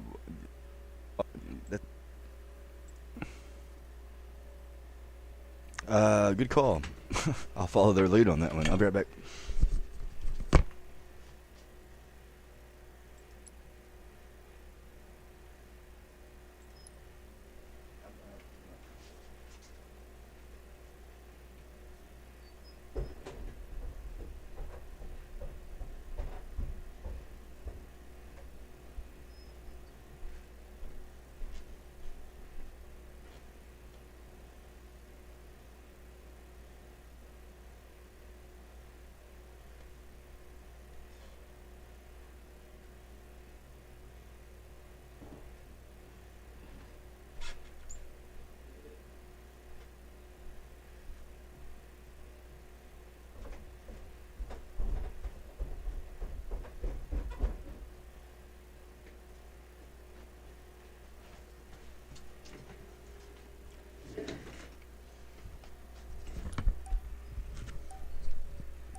Again, I don't want to keep doing the magic. I want it to be rare with the Quran and the religious texts. And in fact, I might write those down. You may never see those.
Stupid. We can do that, and 100% of the time you're gonna play dumb. Slayer.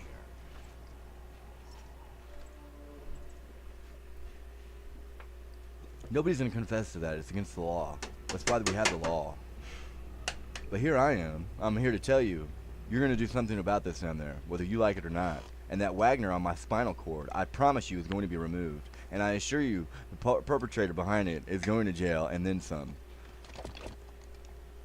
We have 3 branches as you sit there and try to bomb your way out.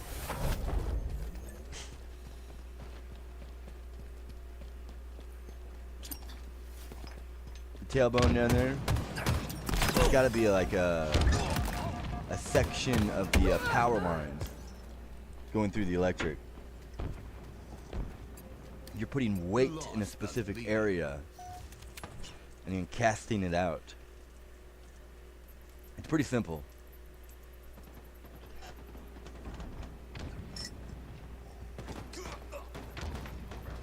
It's very simple.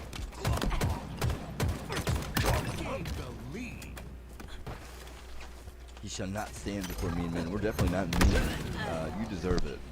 If I do it, you deserve it.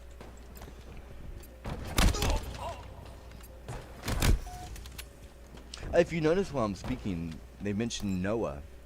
He's producing water in my speech. So if you can produce water in my mouth with language, you can do it in the air. Another bridge? Languages. Sandbag? So that would be like the children of Israel. However, you're pissing on graves. Ha! You have yours, I have mine. As you sit here and fight, I would be the original. You hear me, right? As you piss on graves that I don't really appreciate. Flash those women in front of my face. Again, I'm not a happy camper. I enjoy my video games. However,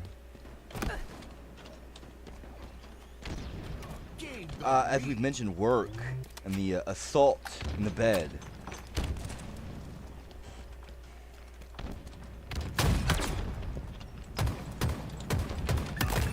What's it gonna take? I promise you, I'm not gonna stop until something is done about it. And I know something was done about it last night. I think it's Squid Game.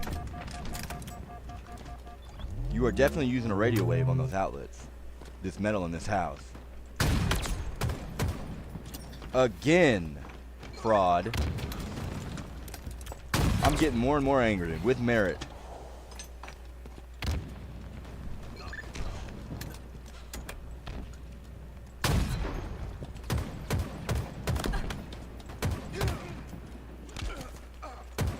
Okay, we'll do chapter 23 Proverbs, one more. How much time do we have on here? An hour and 17, that's not too bad. Below When bridge. thou On a sittest bridge. to eat with a ruler, consider diligently what is before thee, and put a knife to thy throat. If thou be a man given to an appetite, be not desirous of his dainties, for they are deceitful meat. Labor not to be rich. I mean, your argument, though, that's the argument. What is it, the chicken and the egg? Which one came first? I believe the locust would have came first before the plant. You know what I mean, like a moon. Labor not to be rich, cease from thine own wisdom. Wilt thou set thine eyes upon that which is not? For riches certainly make themselves wings. They fly away as an eagle towards heaven.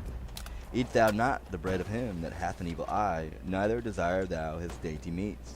For as he thinketh in his heart, so is he. Eat and drink, says he to thee, but his heart is not with thee. The morsel which thou hast eaten shalt thou vomit up, and lose thy sweet words. Speak not in the ears of the fool, for he will despise the wisdom of the words. Remove not the old landmark, and enter not into the fields of the fatherless.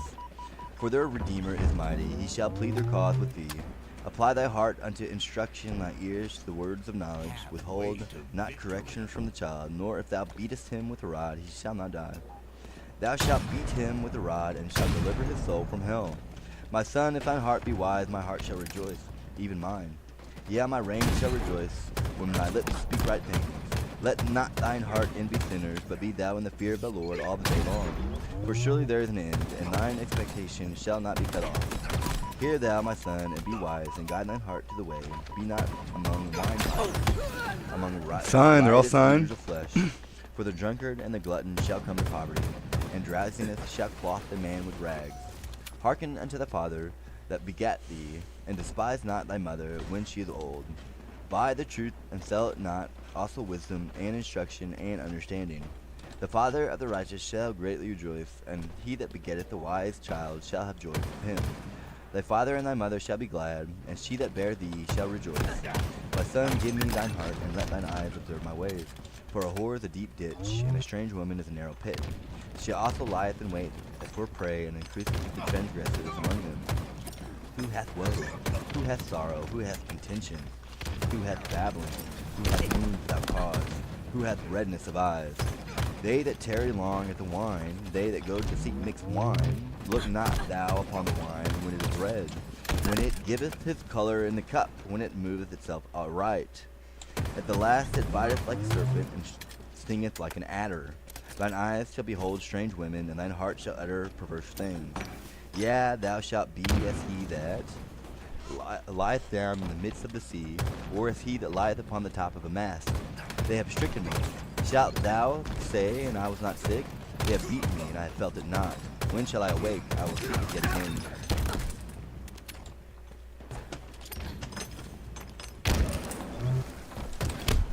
So be steadfast in your commandment, O prophet, on those who turn in submission to Allah with you, and do not transgress. Surely he is all seeing what you do. And do not be inclined to the wrongdoers, or you will be touched by the fire. For then you will have no protectors other than Allah, nor would you be helped. Establish prayer, O prophet, at both ends of the day and in the early part of the night. Surely good deeds wipe out evil deeds. That is a reminder of the mindful. And be patient. Certainly Allah does not keep his account for the reward for good doers. If If only there had been among the destroyed peoples before you a virtuous individuals who forbade corruption in the land, other than the few who get saved from the torment. But the wrongers only pursued their worldly pleasures, becoming wicked. And your Lord, a prophet, would never destroy society unjustly, while its people were acting rightly. Had your Lord so willed, he would have certainly made humanity one single community of believers, but they will always choose to differ, except those shown mercy by your Lord. Bunker. And so he created them to choose freely. And so the word of your Lord will be fulfilled. I will surely fill up hell with jinn and humans altogether.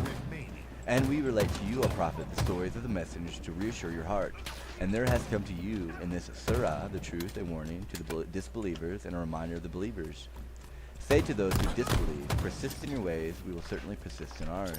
And wait, surely we too are waiting. To Allah alone belongs the knowledge of what is hidden in the heavens and the earth, and to him all matters are returned. So worship him and put your trust in him, and your Lord is never unaware of what you do. The end of Hud, chapter 11. The chapter about self, chapter 17. Adavarga. The one who has an exceeding lack of virtue, like a deadly creeper covering a saw tree, makes himself the same as his enemy wishes him to be. That wickedness done by oneself, born in oneself, arising in oneself, crushes someone who is stupid, as a diamond crushes a rock jewel. By oneself alone is a wicked deed done. By oneself is one defiled. By oneself is a wicked deed left undone. By oneself is one purified. Purity and impurity come from oneself, for no one purify another. Not the wrongs of others, or what others have done or have not done, one should consider, but what has been done and not done by oneself. Not the wrongs of others, or what is just and unjust for others one should consider, but what is just and unjust for oneself. If one regards oneself as dear, one should regard oneself right well. For happiness is not easy to gain but those who do wrong. If one regards oneself as dear, one should regard oneself right well. During one of the 3 watches of the night, the wise one should stay alert. Sitting alone, lying down alone, walking alone, diligent, the solitary one who delights in himself will delight in the edge of a forest. Whoever reviles the worthy teaching of the noble ones who live by Dhamma, that stupid one, depending on wicked views, makes himself the same as his enemy wishes him to be. Whoever reviles the worthy teaching of the noble ones who live by Dhamma, that stupid one, depending on wicked ways, like the bamboo when it bears fruit, brings about his own destruction. First one should establish oneself in the good and the Dhamma. Then one can advise another, saying, you must be as I am. First one should commit oneself to what is suitable. Then one advising another. The wise one should not have any defilement. He should do himself as he would advise another to do. Being untrained, he should surely train himself, for it is said the self is difficult to train. A tamed self is better than that of other people, for the person who conquers himself, who lives always well restrained, neither gods nor Gandhabas nor Mara together with Brahmas can turn conquest into defeat for a person who is like this. For the self is a friend of self, for what other friend would there be? When the self is well practiced, one finds a friend that is hard to find. Self is a protector of self. Self is a refuge of self. Therefore, one should restrain oneself as a merchant restrains his noble horse. One should tame oneself always. That will be for a good destiny. Be tamed, be peaceful, be upright, and from that be honest. Then tamed, be happy, unattached, and cool down. By oneself, one should censor self. By oneself, one should be controlled. He who guards himself mindful will live happily monastic. One should not neglect one's own good for another's, however great. Knowing further what is good for oneself should be the supreme good. Not for one's own sake and not for another's sake, not desiring heaven, riches, or a kingdom, he should not desire his success through corruption. He should be both virtuous and wise and righteous. The end of the religious text for today. Yeah, I think he's talking about Myanmar, Brahma, the pyramids and plant, which makes sense.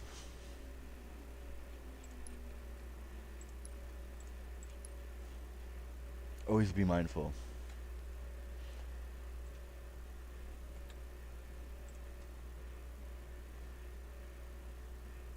I believe that concludes that.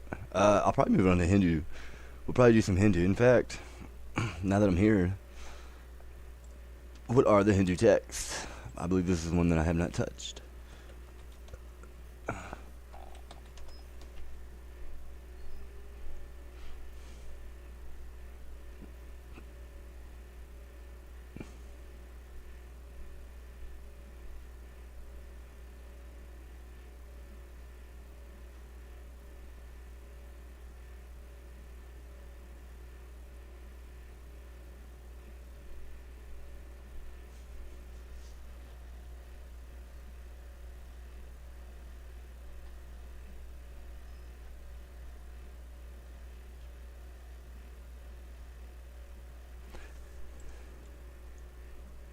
The Vader.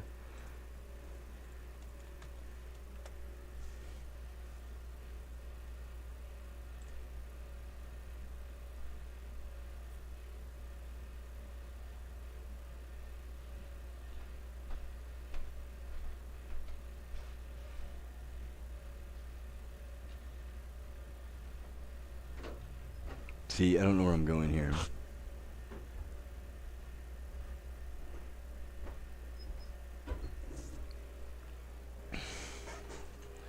What are you doing? I gotta get some. What are you getting? Oh. Oh. Oh. When are you gonna get a monitor? Next few days, probably.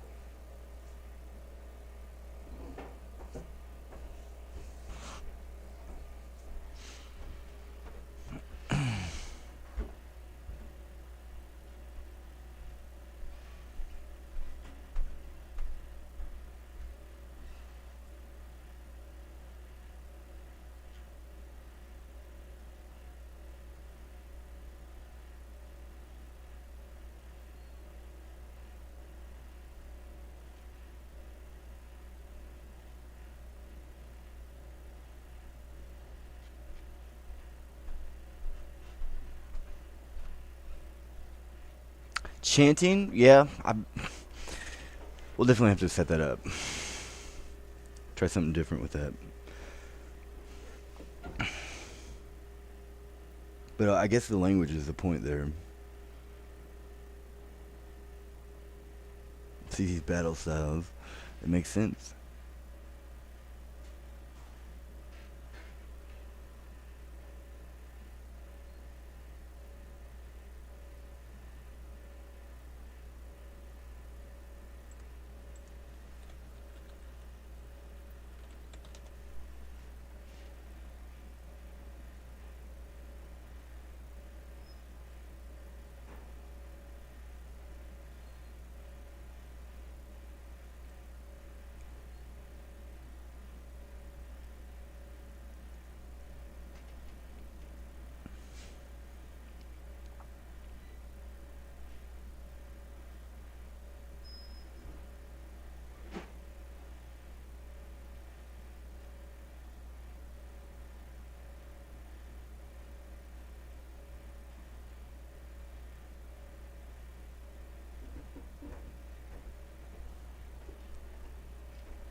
The Book of the Way. Tao Te Ching. This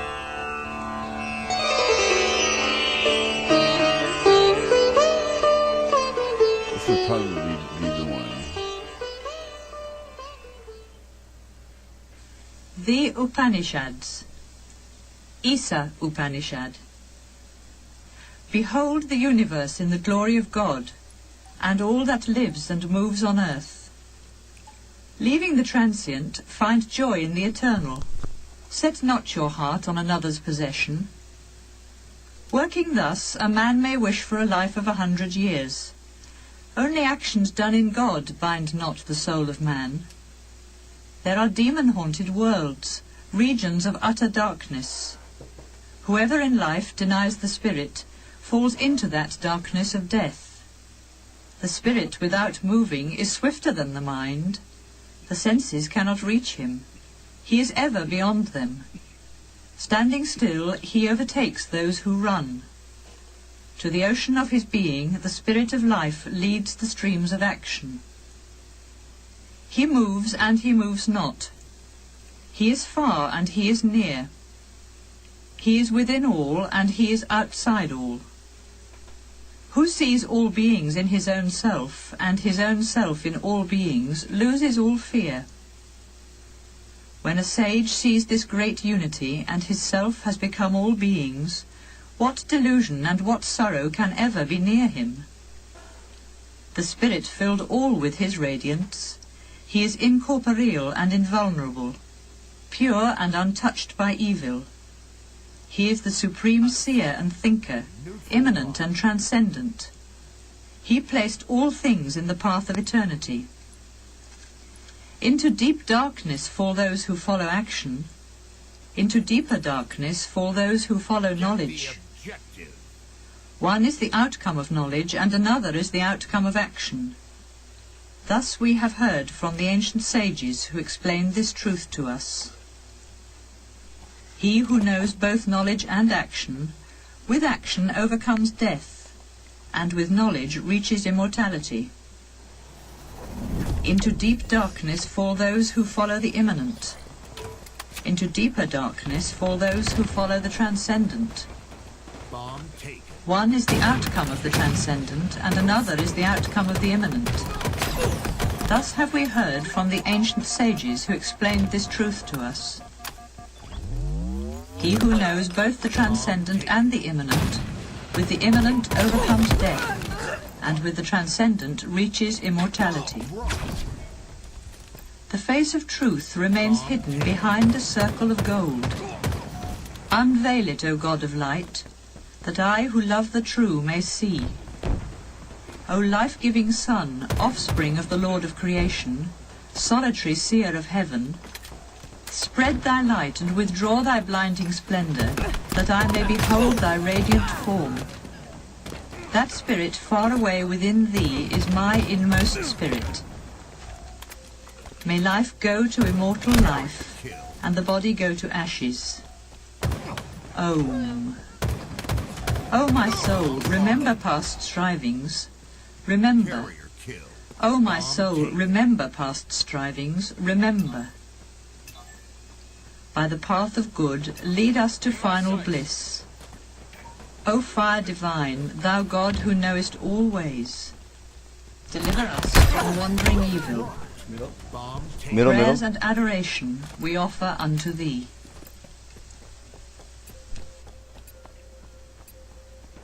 Bomb Army.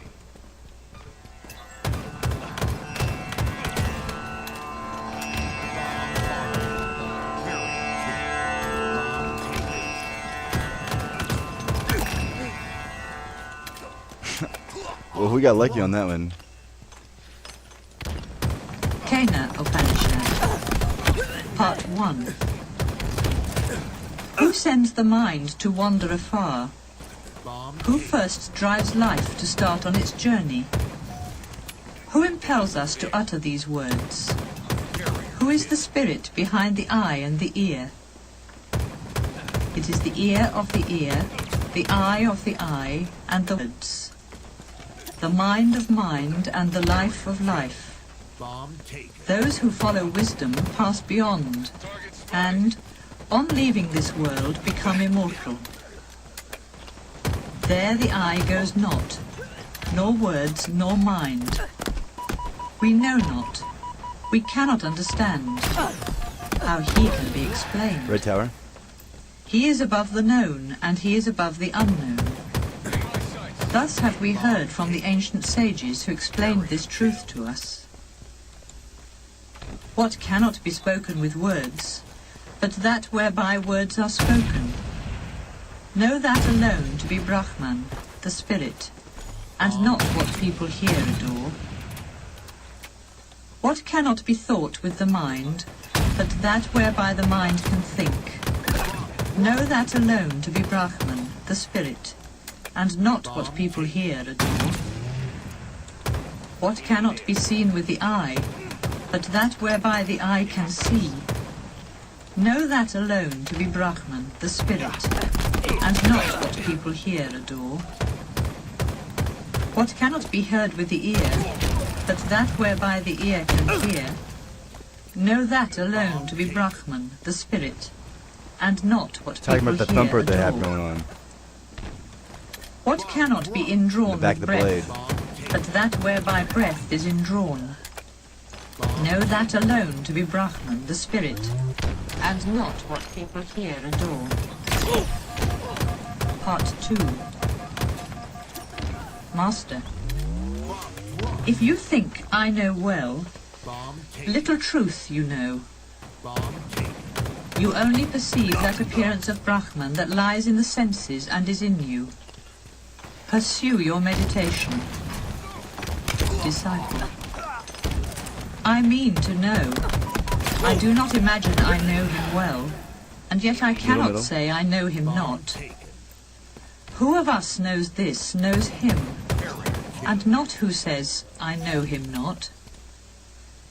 He comes to the thought of those who know him beyond thought, not to those who imagine he can be attained by thought. He is unknown to the learned and known to the simple. He is known in the ecstasy of an awakening which opens the door of life eternal. By the self we obtain power, and by vision we obtain eternity. For a man who has known him, the light of truth shines. For one who has not known, there is darkness.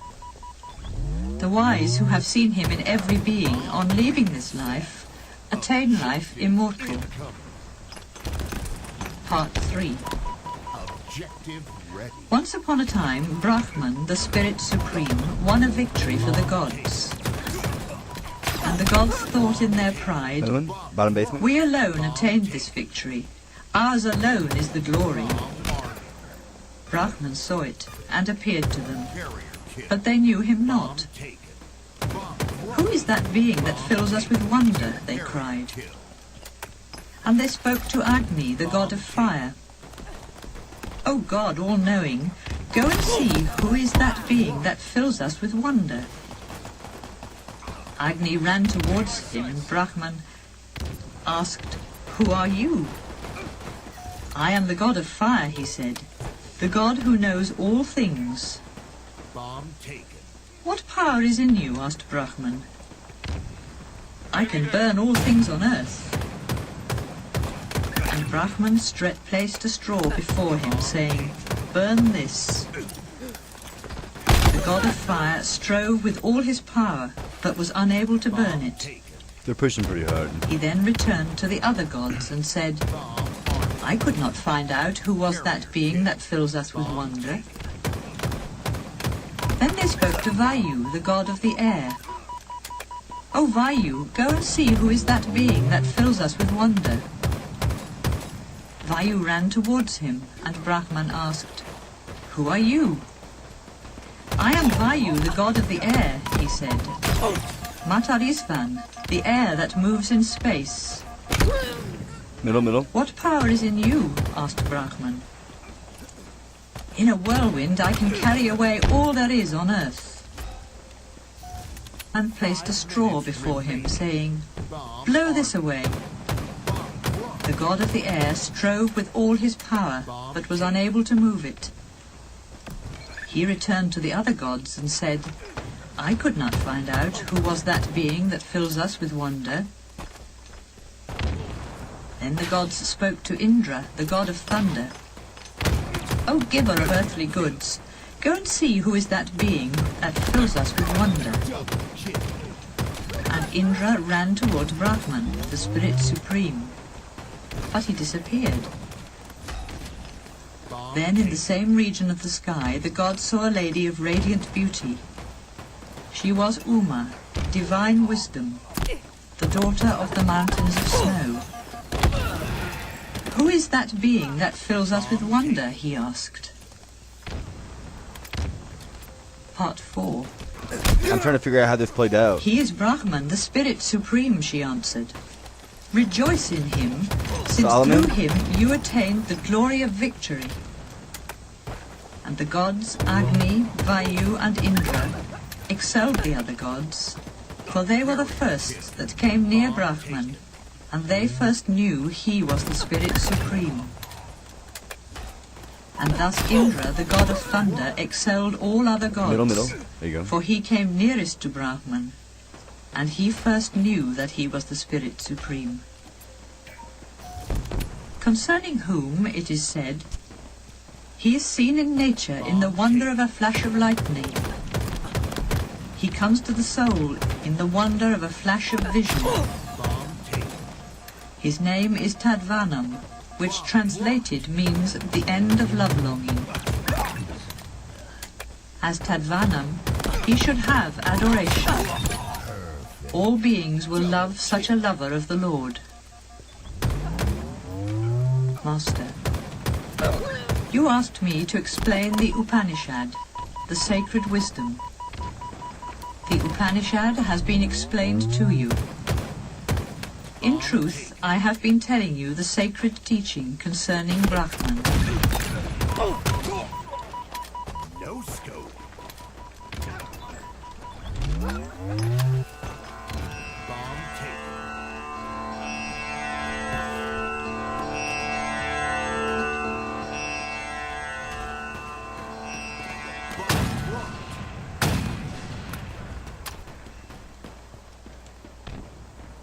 Katha Incredible. Upanishad. Part Bomb 1. taken. Vajrasava gave away all his possessions at a sacrifice. But it was out of a desire for heaven. He had a son called Nachiketas, who, although he was only a boy, had a vision of faith when the offerings were given, and thus he thought, this poor offering of cows that are too old to give milk, and too weak to eat grass or drink water, must lead to a world of sorrow. And he thought of offering himself, and said to his father, Father, to whom will you give me? He asked once, and twice, and 3 times. And then his father answered in anger, I will give you to death. Nachiketas. At the head of many I go, and I go in the midst of many. What may be the work of death that today must be done through me? Remember how the men of old passed away, and how those of days to come will also pass away. A mortal ripens like corn, and like corn he is born again. Nachiketas had to wait 3 nights without food in the abode of Yama, the god of death. Oh, what? I'm not used to using it. As the spirit of fire, a Brahmin comes to a house. Bring the offering of water, O god of death. How unwise is the man who does not give hospitality to a Brahmin. Hindu. He loses his future hopes, Oh my gosh. his past merits, his present possessions, his sons, and his all. Death. Since you have come as a sacred guest to my abode, and you have had no hospitality for 3 nights, choose then 3 boons. Nachiketas. May my father's anger be appeased, and may he remember me and welcome me when I return to him. Let this be my first boon. Death. By my power your father will remember you and love you as before, and when he sees you free from the jaws of death, sweet will be his sleep at night. Nachiketas. There is no fear in heaven, old age and death are not there. The good, beyond both, rejoice in heaven, beyond hunger and thirst and sorrow. And those in heaven attain immortality. You know, O death, that sacred fire which leads to heaven. Explain it to me, since I have faith. Be this my second boon. Death. I know, Nachiketas, that sacred fire which leads to heaven. Listen. That fire which is the means of attaining the infinite worlds, and is also their foundation, is hidden in the sacred place of the heart. And Death told him of the fire of creation, the beginning of the worlds, and of the altar of the fire sacrifice, of how many bricks it should be built, and how they should be placed. Nachiketas repeated the teaching. Death was pleased, and went on. A further boon I give you today. This fire of sacrifice shall be known by your name. King of the Take also from me this chain of many forms. One who lights 3 times this sacred fire, and attains union with the 3, and performs the 3 holy actions, passes beyond life and death, for then he knows the God of fire, the God who knows all things, and through knowledge and adoration he attains the peace supreme. hill incoming. He who, knowing the 3, builds up the altar of fire The Tao. sacrifice, and performs 3 times the sacrifice of Nachiketas, The casts elephant off here. the bonds of death, and passing beyond sorrow, finds joy in the regions of heaven. This is the fire that leads to heaven, which you chose as the second gift. Men will call it the fire sacrifice of Nachiketas. Choose now the 3rd boon, So they talk about the ship as well. They mention it in other things. Nachiketas. The basis. When a man dies, this doubt arises. Some say he is, and some say he is not. Teach me the truth. Death. Even the gods had this doubt in times of old, for mysterious is the law of life and death. Ask for another boon. Release me from this. Nachiketas. This doubt indeed arose even to the gods, and you say, O Death, that it is difficult to understand. But no greater teacher than you can explain it. And there is no other boon so great as this. It's all about the speed, dude. Get that mind working. Enemy team. Take horses and gold and cattle and elephants. Choose sons and grandsons that shall live 100 years. Have vast expanses of land, and live as many years as you desire. Or choose another gift that you think equal to this, and enjoy it with wealth and long Fuck that life. up. Be a Excuse me. ruler of this vast earth. I will grant you all your desires. Hill control. Ask for any wishes in the world of mortals, however hard to obtain. Score. To attend on you, I will give you fair maidens with chariots and musical instruments. Enemy team took the hill. But ask me not, Nachiketas, the secrets of death. Nachiketas. All these pleasures, O end of all. They weaken the power of life. And indeed, how short is all life? Keep thy horses and dancing and singing. Hill control. Man cannot be satisfied with wealth. Shall we enjoy wealth with you in sight? Shall we live whilst you are in power? I can only ask for the boon I have asked. A mortal here on earth has felt his own immortality. How could he wish for a long life of pleasures, for the lust of deceitful beauty? Solve then the doubt as to the great beyond. Grant me the gift that unveils the mystery. This is the only gift Nachiketas can ask. Part 2. Death. There is the path of joy and there is the path of pleasure. Both attract the soul. Who follows the first comes to good. Who follows pleasure reaches not the end. The 2 paths lie in front of man. Score. Pondering on them, the wise man chooses the path of joy. Hill ready.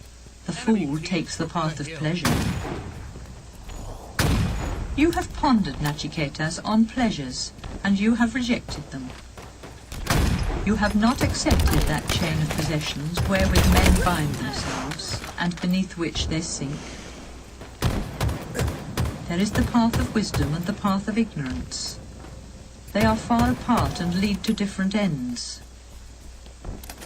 You are, Nachiketas, a follower of the path of wisdom. Many pleasures tempt you not. Enemy about to score. Abiding in the midst of ignorance, thinking themselves wise and learned, Kill control. fools go aimlessly hither and thither like blind led by the blind. Triple kill. What lies beyond life shines not to those who are childish or careless or deluded by wealth. This is the only world. There is no other, they say. And thus they go from death to death. Not many hear of him, and of those not many reach him.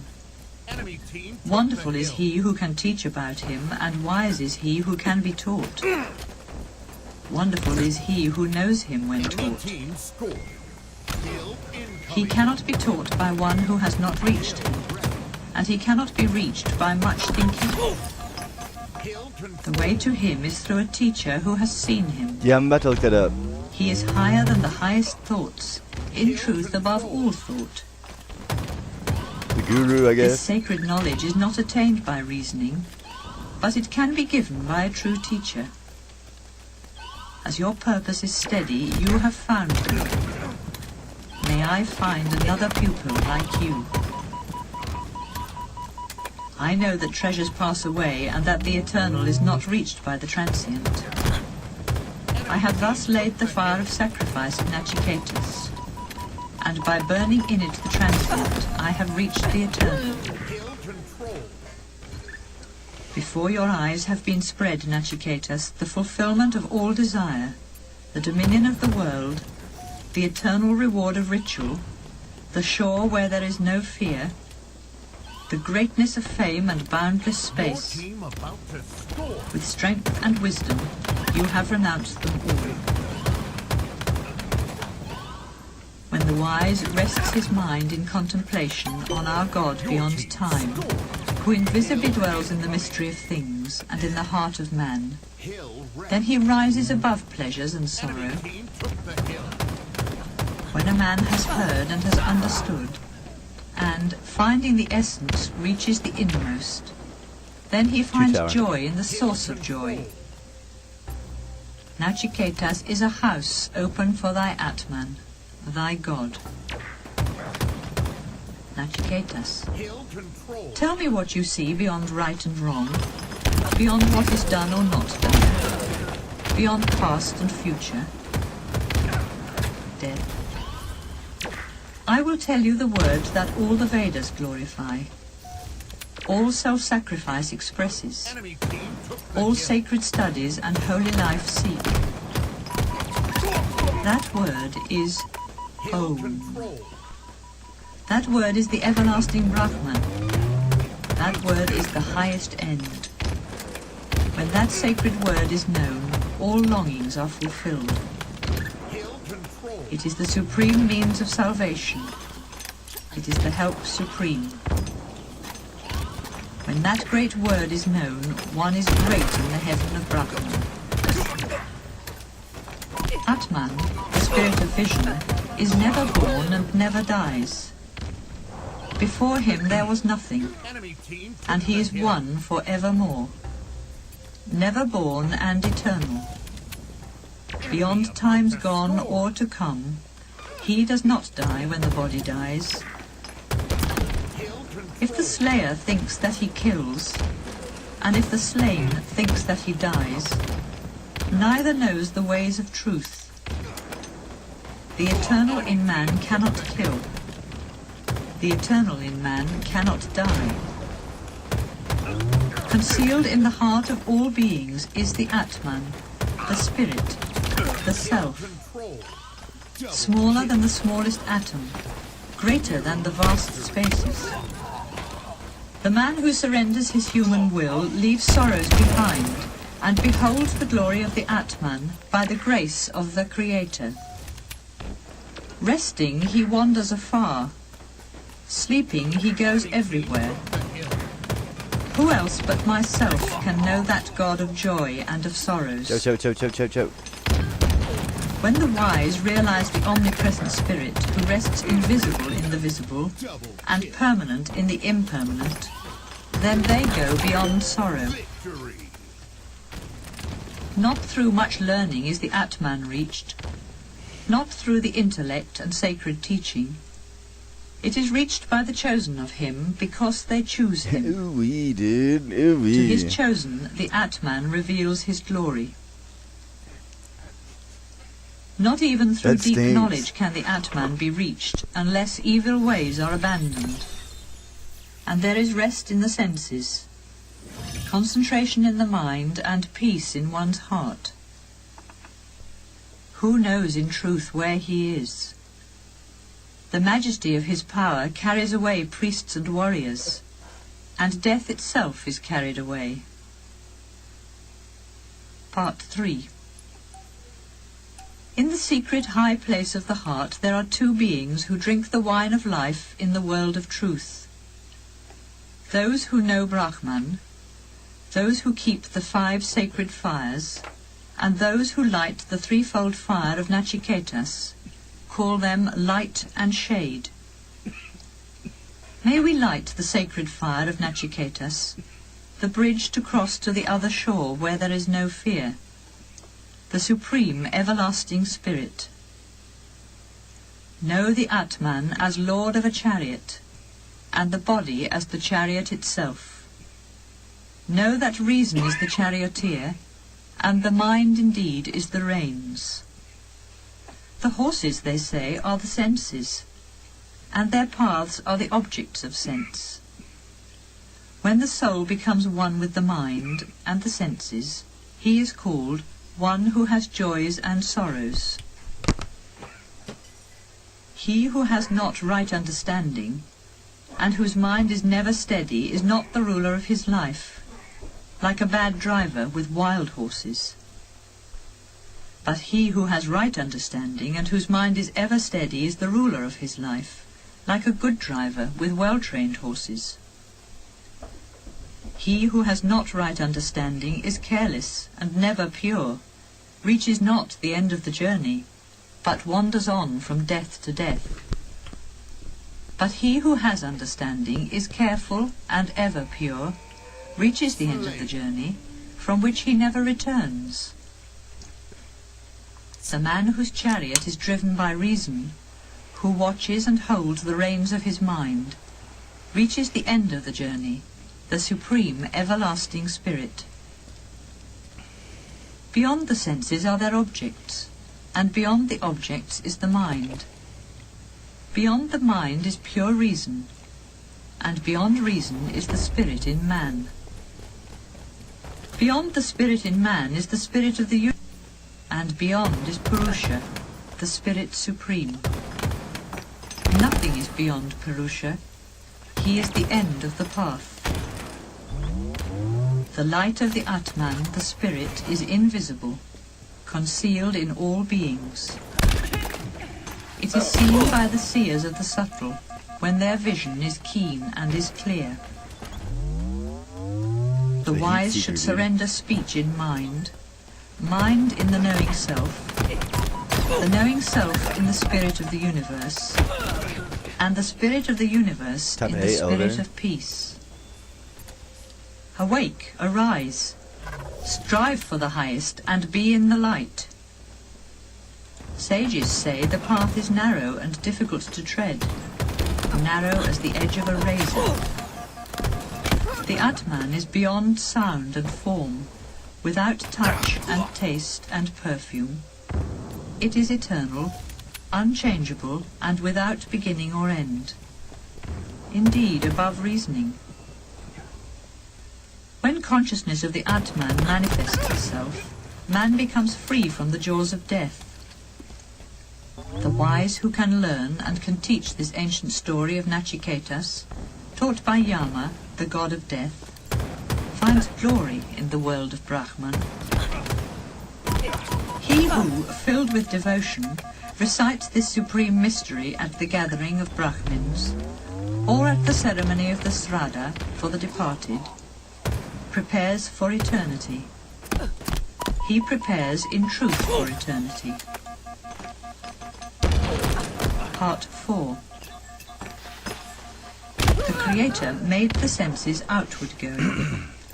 They go to the world of matter outside, not to the spirit within.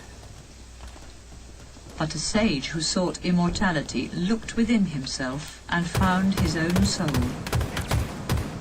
The foolish run after outward pleasures and fall into the snares of vast embracing death. But the wise have found immortality, and do not seek the eternal in things that pass away. This by which we perceive colours and sounds, perfumes and kisses of love, by which alone we attain knowledge, by which verily we can be conscious of anything. Shishak? This in truth is that. When the wise knows that it is through the great and omnipresent spirit in us that we are conscious in waking or in dreaming, then he goes beyond sorrow. When he knows the Atman, the self, the inner life, who enjoys like a bee the sweetness of the flowers of the senses, the Lord of what was and of what will be, then he goes beyond fear. This in truth is that. The God of creation, who in the beginning was born from the fire of thought before the waters were, who appeared in the elements and rests, having entered the heart, this in truth is that. The goddess of infinity, who comes as a life power, and nature, who was born from the elements and rests, having entered the heart, this in truth is that. Agni, the all-knowing god of fire, hidden in the 2 friction fire sticks of the holy sacrifice, as a seed of life in the womb of a mother, who receives the morning adoration of those who follow the path of light or the path of work. This in truth is that. Whence the rising sun does come, and into which it sets again, wherein all the gods have their birth, and beyond which no man can go, this in truth is that. What is here is also there, and what is there is also here. Who sees the many, and not the one, wanders on from death to death. Even by the mind this truth is to be learned. There are not many, but only one. Who sees variety and not the unity, wanders on from death to death. The soul dwells within us, a flame the size of a thumb. When it is known as the Lord of the future, then ceases all fear. This in truth is that. Like a flame without smoke, the size of a thumb, is the soul, the Lord of the past and the future, the same both today and tomorrow. This in truth is that. As water raining on a mountain ridge runs down the rocks on all sides, so the man who only sees variety of things runs after them on all sides. But as pure water raining on pure water becomes one and the same, so becomes, O Nachiketas, the soul of the sage who knows. Part 5. The pure eternal spirit dwells in the castle of 11 gates of the body. By ruling this castle, man is free from sorrows, and, free from all bondage, attains liberation. In space he is the sun, and he is the wind and the sky. At the altar he is the priest, and the soma wine in the jar. A kiss. He dwells in men and in gods, in righteousness and in the vast heavens. He is in the earth and the waters and in the rocks of the mountains. He is truth and power. Victory! The powers of life adore that God who is in the heart, and he rules the breath of life, breathing in and breathing out. When the ties that bind the spirit to the body are unloosed, and the spirit is set free, what remains then? This in truth is that. A mortal lives not through the breath that flows in and that flows out. The source of his life is another, and this causes the breath to flow. I will now speak to you of the mystery of the eternal Brahman, and of what happens to the soul after death. The soul may go to the womb of a mother, and thus obtain a new body.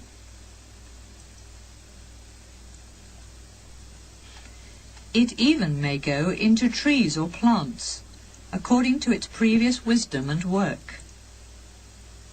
There is a spirit who is awake in our sleep, and creates the wonder of dreams. He is Brahman, the spirit of light, who in truth is called the immortal. All the worlds rest on that spirit, and beyond him no one can go. This in truth is that. As fire, though one, takes new forms in all things that burn, the spirit, though one, takes new forms in all things that live. He is within all, and is also outside. As the wind, though one, takes new forms in whatever it enters, the spirit, though one, takes new forms in all things that live. He is within all, and is also outside. As the sun that beholds the world is untouched by earthly impurities, so the spirit that is in all things is untouched by external sufferings. There is one ruler, the spirit that is in all things, who transforms his own form into many. Only the wise who see him in their souls attain the joy eternal. He is the eternal among things that pass away, pure consciousness of conscious beings, the one who fulfills the prayers of many.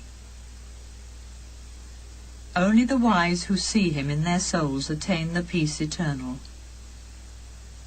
This is that. Thus they realize the ineffable joy supreme. How can this be known?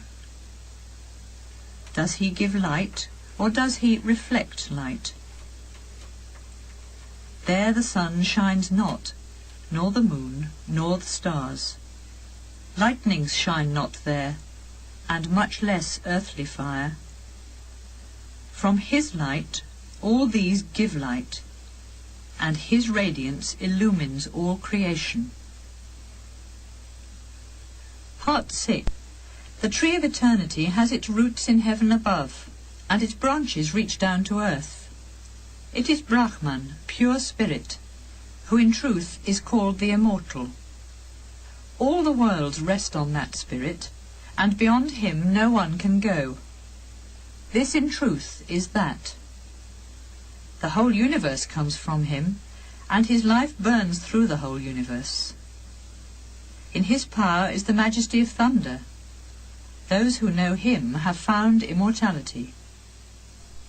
From fear of him fire burns, and from fear of him the sun shines. From fear of him the clouds and the winds and death itself move on their way. If one sees him in this life before the body passes away, one is free from bondage. But if not, one is born and dies again in new worlds and new creations. Brahman is seen in a pure soul as in a mirror clear, and also in the Creator's heaven as clear as light, but in the land of shades as remembrance of dreams, and in the world of spirits as reflections in trembling waters. When the wise man knows that the material senses come not from the spirit, and that their waking and sleeping belong to their own nature, then he grieves no more. Beyond the senses is the mind, and beyond mind is reason, its essence. Beyond reason is the spirit in man, and beyond this is the spirit of the universe, the evolver of all. and beyond is Purusha, all-pervading, beyond definitions. When a mortal knows him, he attains liberation and reaches immortality. His form is not in the field of vision. No one sees him with mortal eyes. He is seen by a pure heart and by a mind and thoughts that are pure. Those who know him attain life immortal. Perfect. When the five senses and the mind are still, and reason itself rests in silence, then begins the path supreme. This calm steadiness of the senses is called yoga. Then one should become watchful, because yoga comes and goes. Words and thoughts cannot reach him, and he cannot be seen by the eye. How can he then be perceived except by him who says, he is? In the faith of he is, his existence must be perceived, and he must be perceived in his essence. When he is perceived as he is, then shines forth the revelation of his essence. When all desires that cling to the heart are surrendered, then a mortal becomes immortal, and even in this world he is one with Brahman. When all ties that bind the heart are unloosened, then a mortal becomes immortal. This is the sacred teaching. 101 subtle ways come from the heart. One of them rises to the crown of the head. This is the way that leads to immortality. The others lead to different ends. Always dwelling within all beings is the Atman, the Purusha, the Self, a little flame in the heart. Let one with steadiness withdraw him from the body, even as an inner stem is withdrawn from its sheath. Know this pure immortal light. Know in truth this pure immortal light. And Nachiketas learned the supreme wisdom taught by the god of afterlife. And he learned the whole teaching of inner union, of yoga. Then he reached Brahman, the spirit supreme, and became immortal and pure. So in truth will anyone who knows his Atman, his higher self.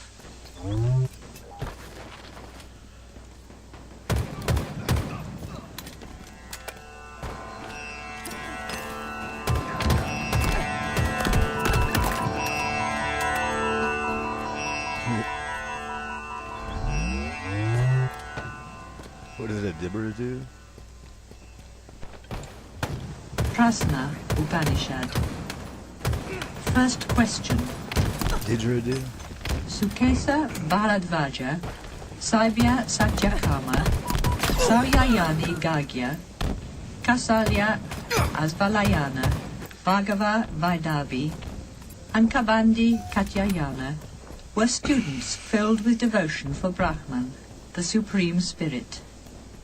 Their minds rested on Brahman, and they were in search of the highest Brahman. Once they said, the holy Pippalada can explain all the sacred teaching. And thus thinking, they approached him, bringing as a sign of reverence fuel for the sacred fire.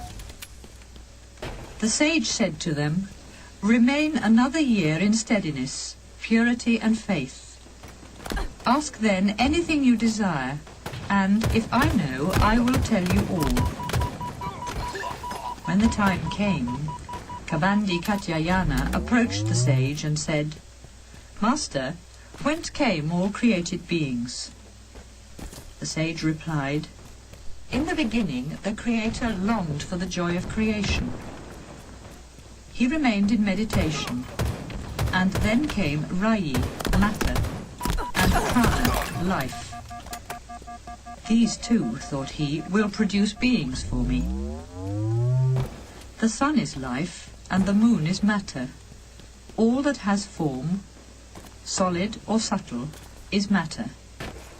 Therefore, form is matter. When the rising morning sun enters the eastern skies, Then he bathes in his light all life that is in the east. And then the south and the west and the north and all the sky are illumined by that light that gives life to all that lives. Thus rises the sun as fire, as life in its infinite variety. It was said in a verse of the Rig Veda, "The sun is rising in golden radiance, the sun of 1,000 rays, in 100 regions abiding, the God omniscient, the aim of all prayers, the light and fire supreme, the infinite life of all beings. The Lord of creation is in truth the time of the year. This has two paths, the way of the south and the way of the north. Those who worship thinking, we have done sacrifices and pious works, attain only the regions of the moon and return to life and death. That is why those sages who desire children and the life of the family follow the path of the south. This is the path that leads to the ancestors. But those who in search of the inner spirit follow the spiritual path of the north with steadiness, purity, faith and wisdom, attain the regions of the sun. And there is the ocean of life, the refuge supreme, the land of immortality where there is no fear. From there they do not return again. It is the end of the journey." There is a verse of the Rig Veda that says, "Some speak of a father who sends rain from the heaven of the north, resting on the seasons and showing himself in 12 ways. Others speak of a sage in the heaven of the south, with a chariot of 7 wheels and 6 spokes. The day and night are the Lord of creation. Day is life and night is matter.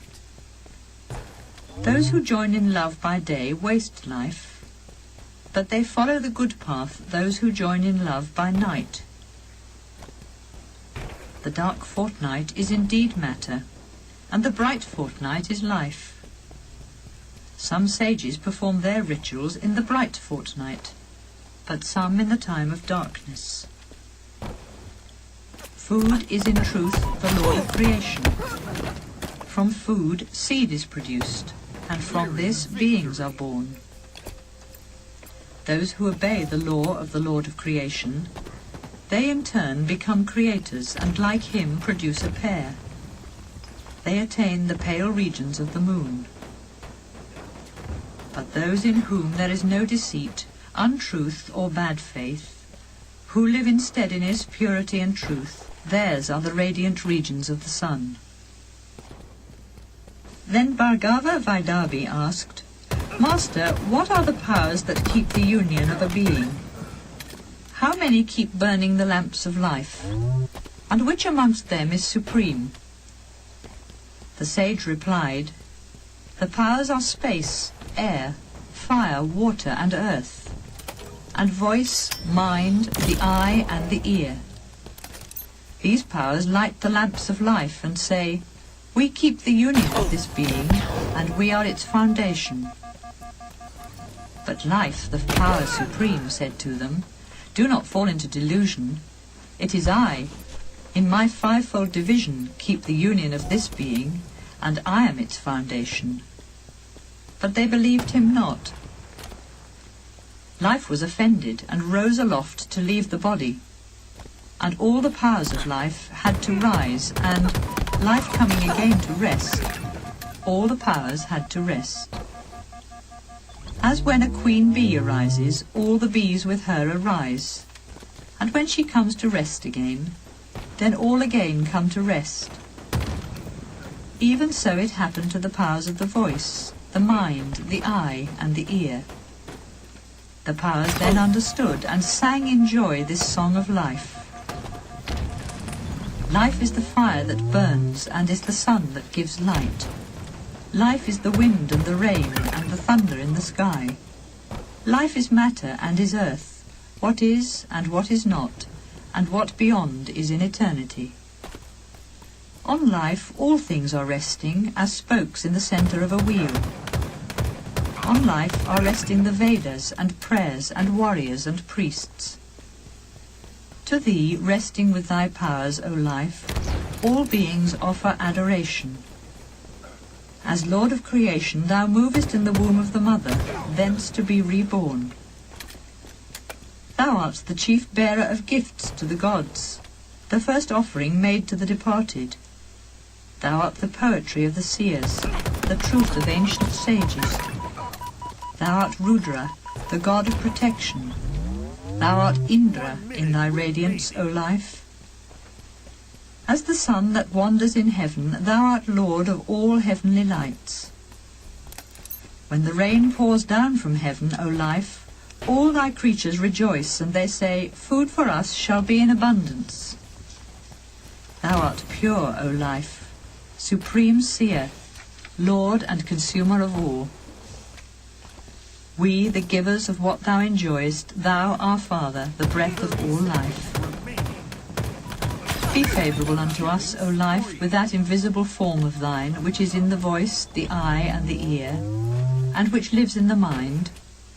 Go not from us. In thy power is all this world, and even the third most sacred heaven. 10 seconds. As a mother her child, protect us, O life. Give us glory and give us wisdom. Third question. Victory. Then Kausalya Asvalayana asked, Master, this life, whence does it arise? How does it come to this body? How, after diffusing itself, does it abide here? How does it leave the body? How does it sustain the universe without and the universe within? The sage replied, Great are the questions you ask from me. But you are a great lover of Brahman. I will answer. Life comes from the spirit. Even as a man casts a shadow, so the spirit casts the shadow of life. And as a shadow of former lives, a new life comes to this body. As when a ruler commands his officials and appoints them cities to be ruled in his name, even so prana, the power of life, rules the other living powers of the body. Apana rules its lower regions. Prana itself lives in the eye and the ear, and moves through the nose and the mouth. Samana rules the middle regions, and distributes the life-giving offering of food. From Samana come the 7 flames. In the heart dwells the Atman, the Self. It is the centre of 101 little channels. From each one of them come 100 channels more. 72,000 smaller channels branch from each one of these. In all these millions of little channels moves the power of Vayana. Rising by one of them, the living power of Udana leads to the heaven of purity by good actions, to the hell of evil by evil actions, and if by both again, to this land of man. The sun is prana, the life of this universe, and he rises giving joy to the life in human eyes. The divinity of the earth rules the lower regions of Apana. Between the sun and the earth there is space or samana. Air is Vayana. Fire is Udana. When that fire of life is gone, senses are absorbed in mind, and man comes to life again. His last thoughts lead him to prana, and accompanied by the living fire of Udana, and led by Atman, the spirit himself, he goes to the regions deserved and desired in imagination. He who thus knows the meaning of life, his offspring never dies, and attains life everlasting. There is a verse that says, He who knows the rising of life and how it comes to the body, how it abides there in its 5-fold division, and knows its relation to the inner spirit, enjoys eternal life, in truth enjoys eternal life. Fourth question. Then Sauyayani Gagya asked, Master, how many powers sleep in man, and how many remain awake? Who is that spirit that beholds the wonder of dreams? Who enjoys the mystery of sleep with no dreams? Who is that spirit on whom all the others find rest?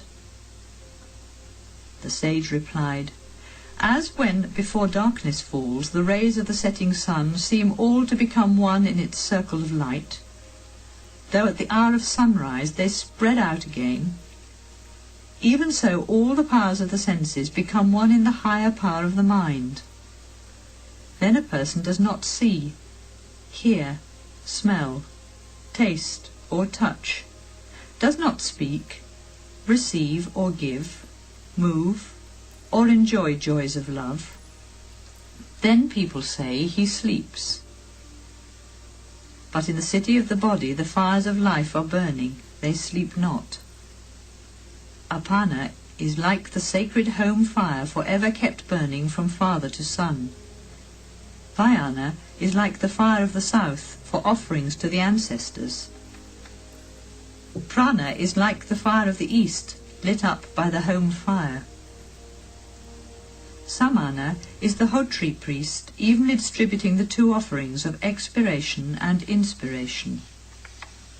The mind is the performer of the sacrifice, and Udana is its fruit, since every day it takes the mind in sleep to Brahman, the Almighty. And in dreams the mind beholds its own immensity. What has been seen is seen again, and what has been heard is heard again. What has been felt in different places of faraway regions returns to the mind again. Seen and unseen, heard and unheard, felt and not felt, the mind sees all, since the mind is all. But when the mind is overcome by its own radiance, then dreams are no longer seen. Joy and peace come to the body. Even as birds, O beloved, return to their tree for rest, thus all things find their rest in Atman, the Supreme Spirit. All things find their final peace in their inmost self, the Spirit.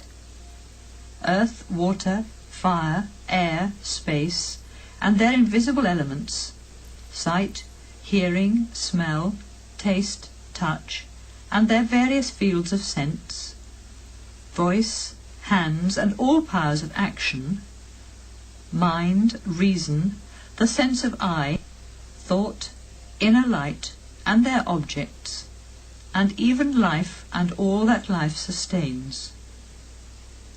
It is the spirit of man who sees, hears, feels perfumes, touches and tastes, thinks and acts, and has all consciousness. And the spirit of man finds peace in the Spirit supreme and eternal. He who knows, O my son, that eternal spirit, incorporeal and shadowless, luminous and everlasting, attains that eternal spirit. He knows the all and becomes the all.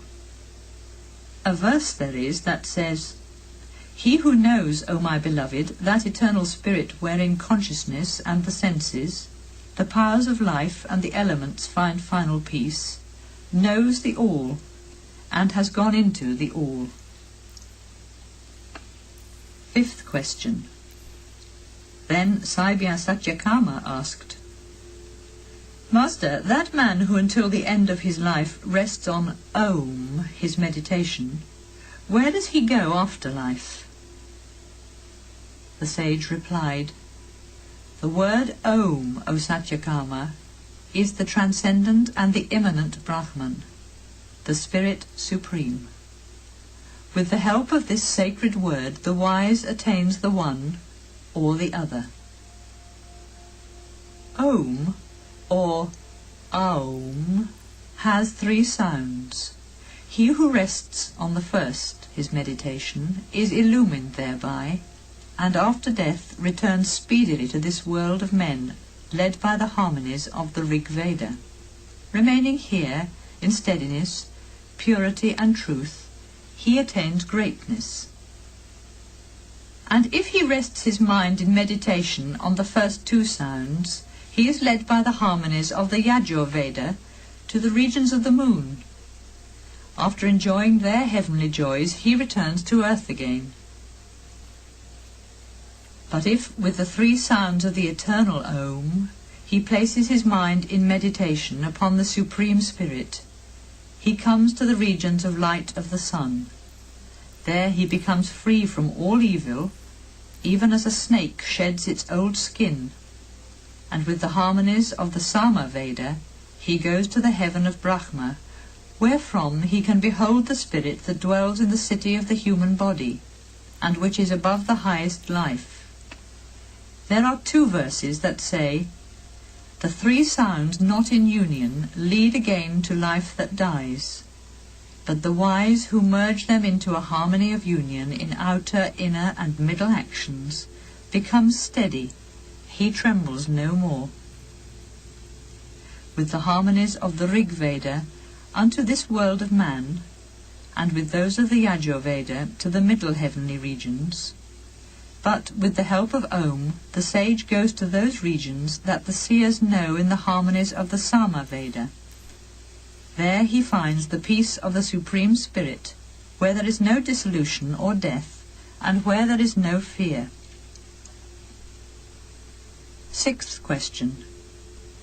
Then Sukesa Bharadvaja said, "Master, Prince Hiranyanaba Kausalya came once to me and asked this question. Do you know the spirit of 16 forms? I know him not, I answered the young prince. If I knew him, how could I say that I knew him not? For he who speaks untruth withers like a tree to the roots. I will not speak untruth. The prince became silent, and, mounting his chariot, departed. And now I ask you, where is that spirit? The sage replied, O my son, the spirit in whom 16 forms arise is here within this body. The spirit thought, in whose going out shall I go out? And in whose staying shall I stay? And he created life, and from life faith and space and air, light, water and earth, the senses and the mind. He created food, and from food austerity, sacred poems, holy actions, and even the worlds. And in the worlds name was created. As when rivers flowing towards the ocean find their final peace, their name and form disappear, and people speak only of the ocean. Even so the 16 forms of the seer all flow towards the spirit, and find there final peace. Their name and form disappear, and people speak only of spirit. There is a verse that says, These forms in him find rest like spokes in the centre of a wheel. Know ye the spirit that should be known, that death may afflict you not. Then the sage said to the disciples, Thus far I know the Supreme Spirit. There is nothing beyond. Bowing to him in adoration, the disciples said, You are in truth our Father, who has saved us from ignorance, and has led us to the shore beyond. Adoration to the Supreme Seers. Adoration to the Supreme Seers.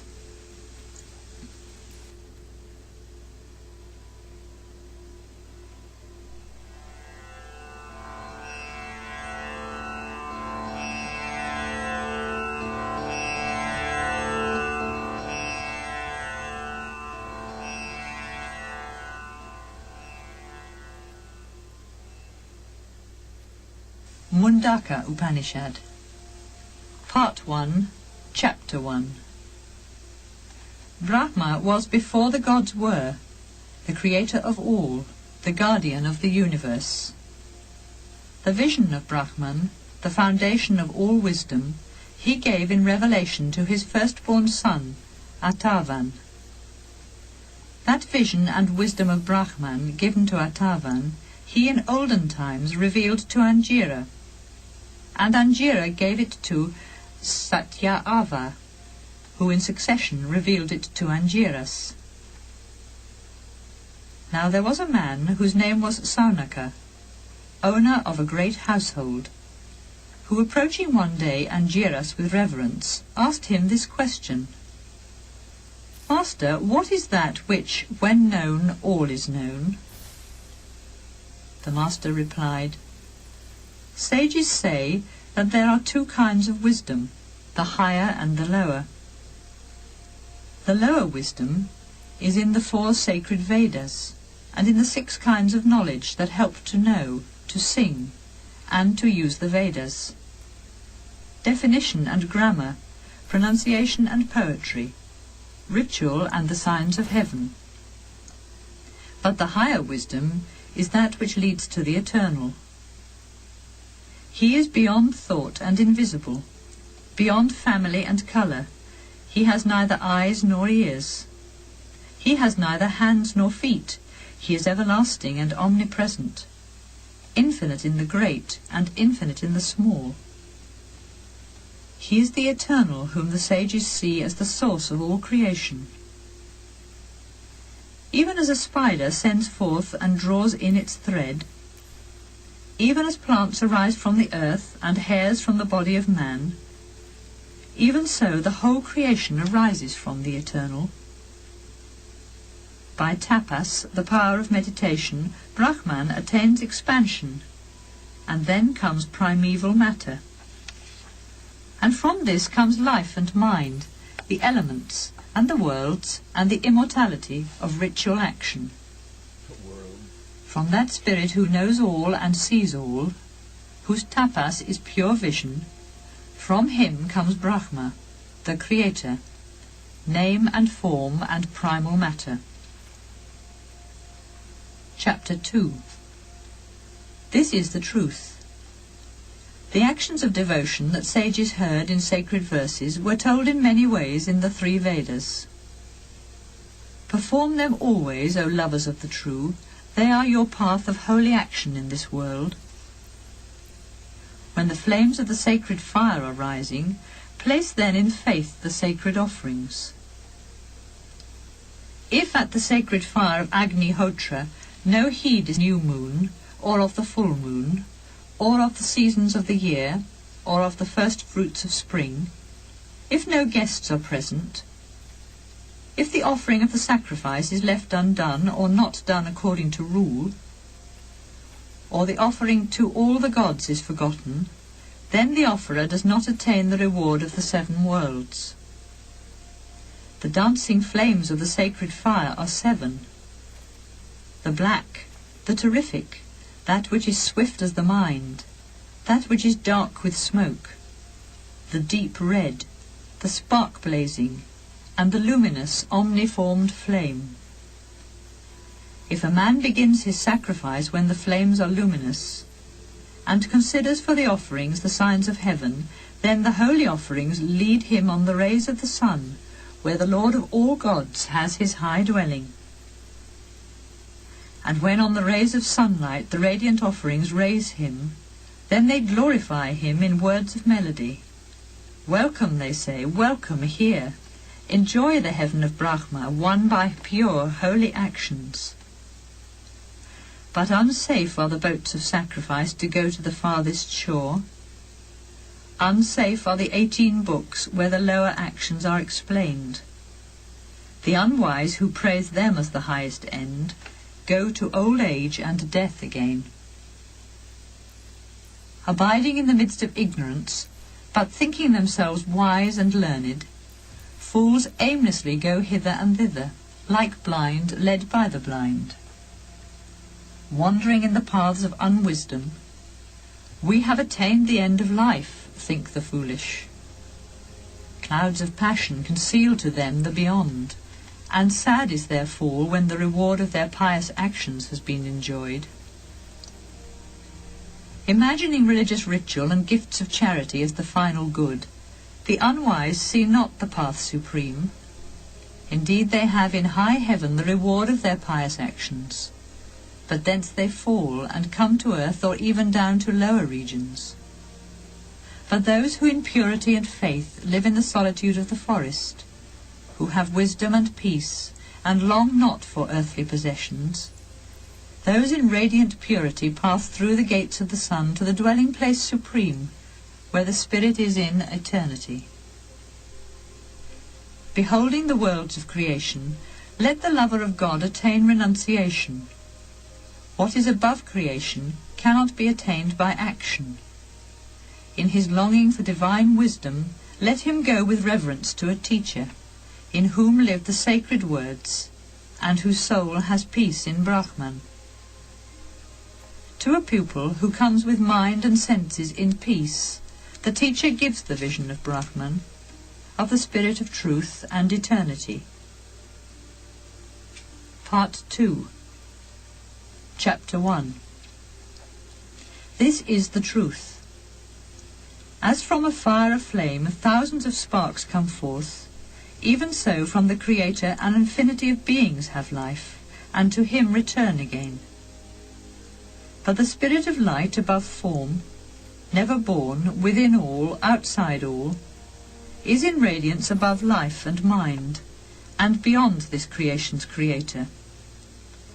From him comes all life and mind, and the senses of all life. From him comes space and light, air and fire and water, and this earth that holds us all. The head of his body is fire, and his eyes the sun and the moon. His ears the regions of heaven, and the sacred Vedas his word. His breath is the wind that blows, and this whole universe is his heart. This earth is his footstool. He is the spirit that is in all things. From him comes the sun, and the source of all fire is the sun. From him comes the moon, and from this comes the rain, and all herbs that grow upon earth. And man comes from him, and man unto woman gives seed. And thus an infinity of beings come from the Spirit Supreme. The verses of the Rig Veda, and songs of the Sama Veda, prayers of the Yajur Veda, and rites of initiation, Quit making sacrifices noise, and man. offerings God and gifts. damn. The offerer of the sacrifice, the year, and the world purified by the light from the sun and the moon, all come from the Spirit. From him the oceans and mountains, and all rivers come from him, and all herbs, and the essence of all whereby the inner spirit dwells with the elements, all come from him. The Spirit, in truth, is all. Action, and the power of tapas, and Brahma the Creator, and immortality. He who knows him dwelling in the secret place of the heart cuts asunder the bonds of ignorance, even in this human life. Chapter 2. God damn. Radiant in his light, yet invisible in the secret place of the heart, the Spirit is the supreme abode wherein dwells all that moves and breathes and sees. Know him as all that is, and all that is not, the end of love-longing, beyond understanding, the highest in all beings. He is self-luminous and more subtle than the smallest, but in him rest all the worlds and their beings. He is the everlasting Brahman, and he is life, and word, and mind. He is truth and life immortal. He is the goal to be aimed at. Attain that goal, O my son. Take the great bow of the Upanishads, and place in it an arrow sharp with devotion. Here they go. No. Draw the bow. No. We're done. He starts making noise, dropping shit, making little pings, and here they come. Here they come.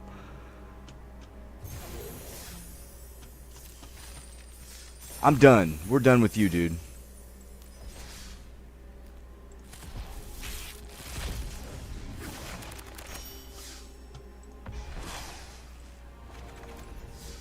You're done. Thanks.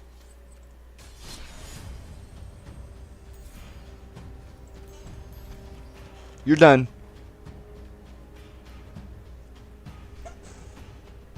They sit there and look out the window. Oh yeah, what's gonna happen? Can you stop doing that? Stop making noise. Can I sit here without you making anything?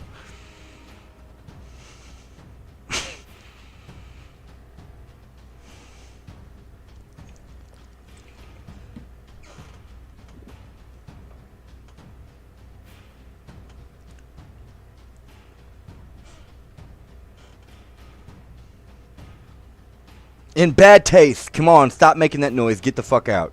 We're not listening to that shit. Whoever's getting people to follow that, I'm not listening to that shit at all. Whatever you have planned there, I'm not listening to it whatsoever. Get the fuck out. Goddamn, quit making noise at me.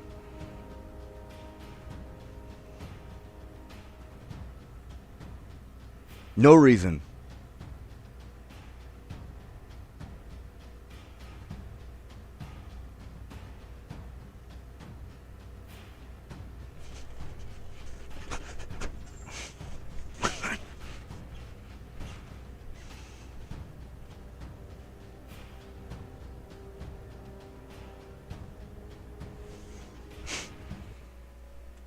With concentration on him and hit the center of the mark, the same everlasting spirit.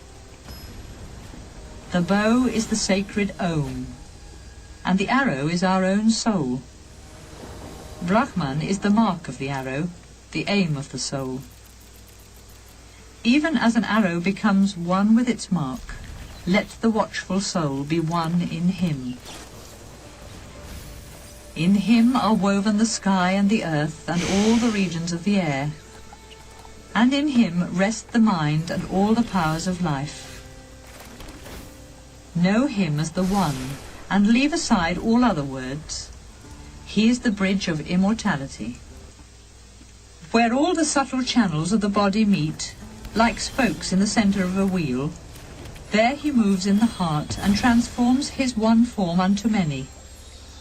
Upon Om, Atman, yourself, place your meditation. Glory unto you in your faraway journey beyond darkness. He who knows all and sees all, and whose glory the universe shows, dwells as the spirit of the divine city of Brahman in the region of the human heart. He becomes mind and drives on the body and life, draws power from food, and finds peace in the heart. There the wise find him as joy and light and life eternal.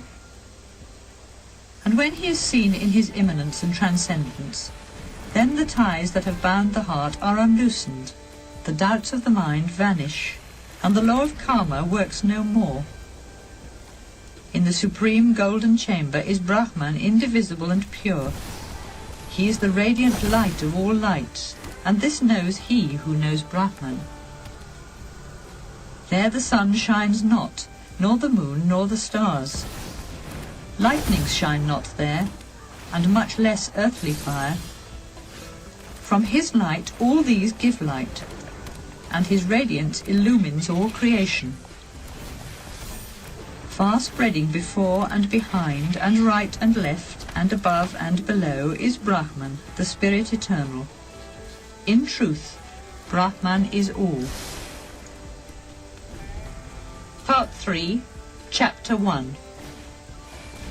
There are two birds, two sweet friends, who dwell on the selfsame tree. The one eats the fruits thereof, and the other looks on in silence. Yep, this may be the only game we The played. first is the human soul, who, resting on that tree, though active, feels sad in his unwisdom. But on beholding the power and glory of the higher spirit, he becomes free from sorrow. When seer beholds in golden glory the Lord, the Spirit, the Creator of the God of creation, then he leaves good and evil behind, and in purity he goes to the unity supreme. In silent wonder the wise see him as the life flaming in all creation. This is the greatest seer of Brahman, who, doing all his work as holy work, in God, in Atman, in the Self, finds all his peace and joy. This Atman is attained by truth and tapas, whence come true wisdom and chastity. The wise who strive and who are pure see him within the body, in his pure glory and light. Truth obtains victory, not untruth. Truth is the way that leads to the regions of light. Sages travel therein free from desires, and reach the supreme abode of truth. He is immeasurable in his light, and beyond all thought, and yet he shines smaller than the smallest. Far, far away is he, and yet he is very near, resting in the inmost chamber of the heart. He cannot be seen by the eye, and words cannot reveal him. He cannot be reached by the senses or by austerity or sacred actions. By the grace of wisdom and purity of mind, he can be seen indivisible in the silence of contemplation. This invisible Atman can be seen by the mind, wherein the five senses are resting. All mind is woven with the senses, but in a pure mind shines the light of the self. Whatever regions the pure in heart may see in his mind, whatever desires he may have in his heart, he attains those regions and wins his desires. Let one who wishes for success reverence the seers of the spirit. Chapter 2. Then he knows the supreme dwelling of Brahman, wherein the whole universe shines in radiance.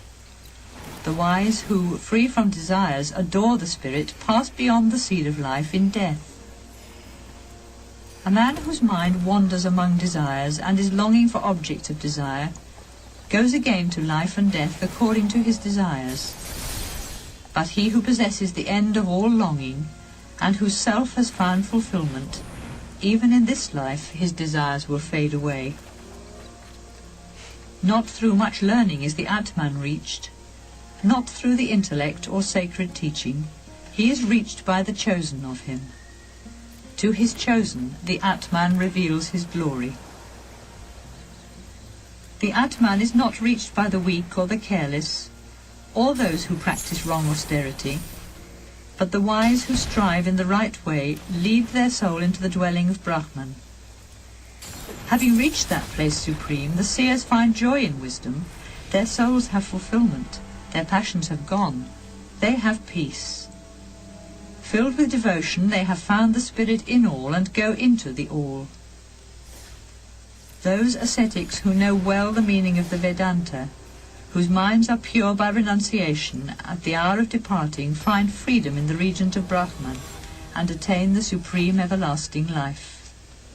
The 15 forms return to their sources and the senses to their divinities. Actions and the self and his knowledge go to the supreme everlasting. As rivers flowing into the ocean find their final peace and their name and form disappear, even so the wise become free from name and form and enter into the radiance of the Supreme Spirit, who is greater than all greatness. In truth, who knows God becomes God.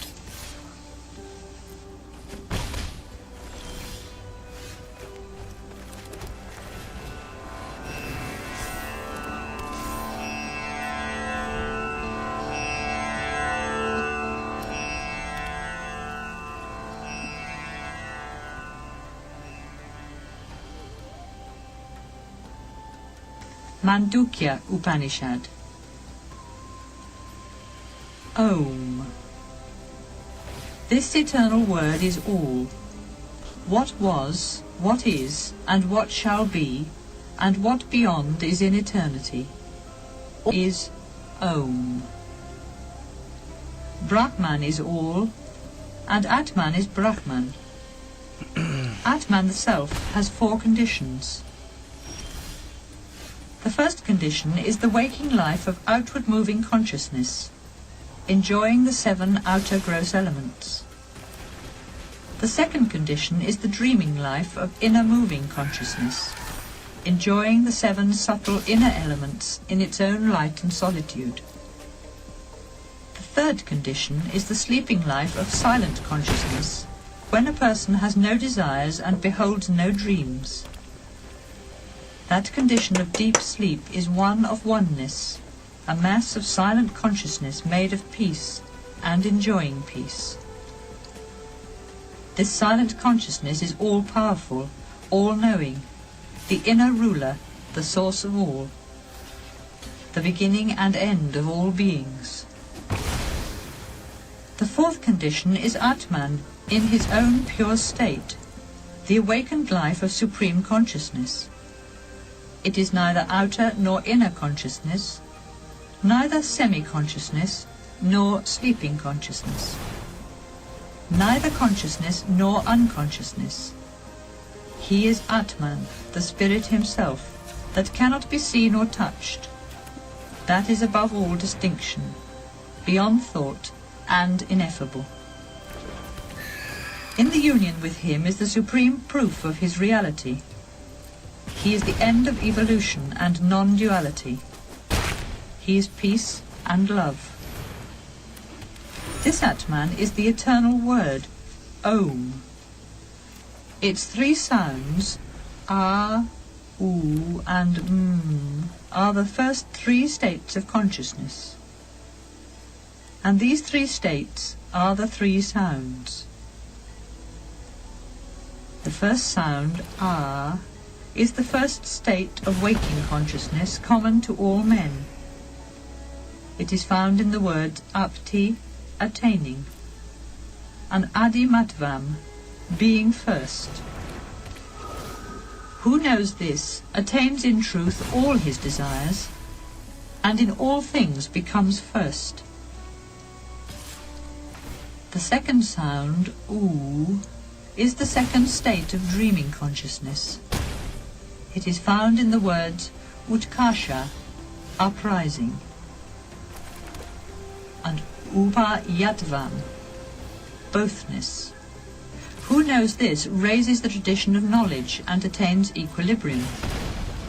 In his family is never born anyone who knows not Brahma. The third sound, is the third state of sleeping consciousness. It is found in the word miti, measure, and in the root mi, to end. That gives apiti, final end. Who knows this measures all with his mind and attains the final end. The word Om as one sound is the fourth state of supreme consciousness. It is beyond the senses and is the end of evolution. It is non-duality and love. He goes with his self to the Supreme Self who knows this. Who knows this?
Svetasvatara Upanishad, Part 1. The lovers of Brahman ask, what is the source of this universe? What is Brahman? From where do we come? By what power do we live? Where do we find rest? Who rules over our joys and sorrows, O seers of Brahman?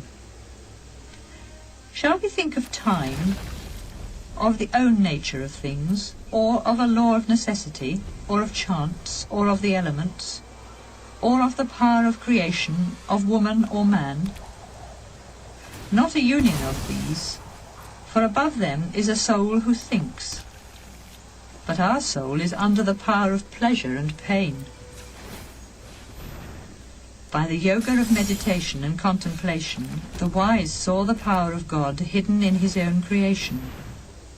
It is he who rules over all the sources of this universe, from time to the soul of man.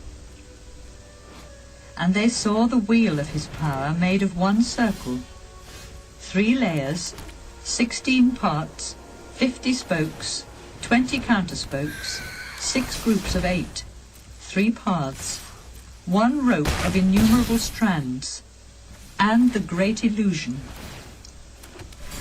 3 layers, the 3 constituents of nature, light, fire and darkness. 16 parts, or segments of the rim of the wheel, the 5 elements, 5 means to know, 5 means to do, and the mind. God damn, what is your problem? 50 spokes, 50 states of consciousness, as taught in the Sankhya wisdom, 5 kinds of error, 28 of weakness, 9 of joy, and 8 of achievement. 20 counterspokes, 10 senses and their 10 objects. 6 groups of 8, forms of nature, constituents of the body, powers of yoga, modes of feeling, gods and virtues. 3 paths, the yoga of light, of love, and of life. 1 rope of innumerable strands, desire of innumerable forms. The great illusion, is the sun glittering the off my illusion which machine. sees the one Look how as my 2. art hums with life. They also saw the river of life impetuously rushing with the 5 streams of sense feelings which come from 5 sources, the 5 elements. Its waves are moved by 5 breathing winds, and its origin is a 5-fold fountain of consciousness. This river has 5 whirlpools, and the violent waves of 5 sorrows. It has 5 stages of pain, and 5 dangerous windings and turnings. In this vast wheel of creation, wherein all things live and die, wanders round the human soul like a swan. You're bad, dude. I'll be right back. I'm gonna take a bathroom break.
telling you the fucking mental disorder, you motherfucker.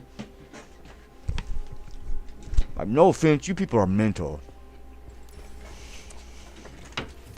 Is that a joke? Like, it's scary how mental you are. Is that a joke?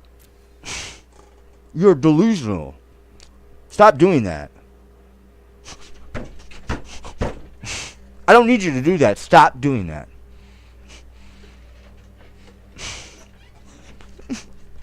We don't know what's going on. That sucks for you, dude. I don't care. Stop doing that.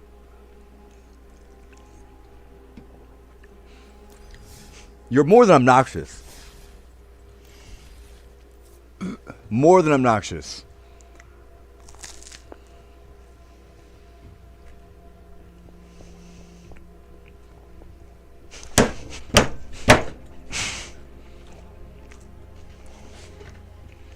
I'm telling you, that generation is fucked.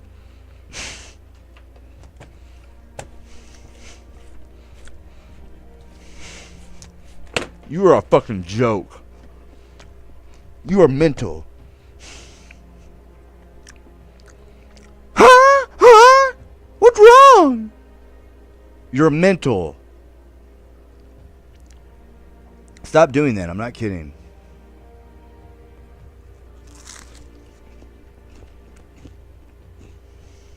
Can I sit here and mind my business?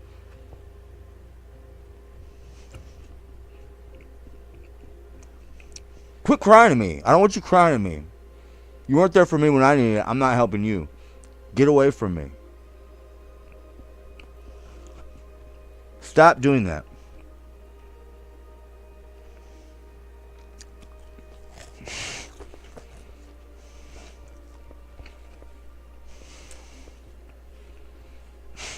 Again, that's your own fault.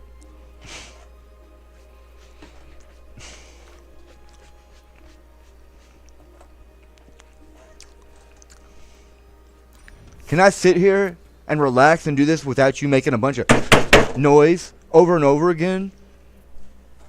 You're waterboarding. Shut the fuck up. So now that I've established your fraud, I am not arguing about it.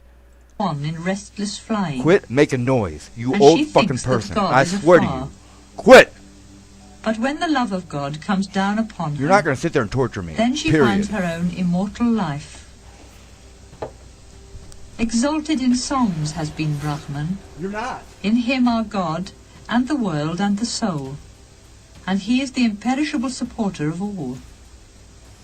When the seers of Brahman see him in all creation, they find peace in Brahman, and are free from all sorrows. God upholds the oneness of this universe, the seen and the unseen, the transient and the eternal. The soul of man is bound by pleasure and pain, but when she sees God, she is free from all fetters. There is the soul of man with wisdom and unwisdom, power and powerlessness. There is nature, prakriti, which is creation for the sake of the soul. And there is God, infinite, omnipresent, who watches the work of creation. When a man knows the three, he knows Brahman.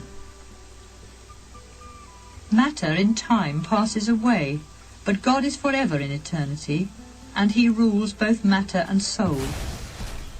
By meditation on him, by contemplation of him, and by communion with him, there comes in the end the destruction of earthly delusion. When a man knows God, he is free. His sorrows have an end, and birth and death are no more. Yeah, what are you doing here? Get the fuck out of my face. When in inner union Quit talking he is to me. beyond the world of the body, then the third world, the world of the spirit, is found, where the power of the all is, and man has all, for he is one with the one. Know that Brahman is forever in thee, and nothing higher is there to be known.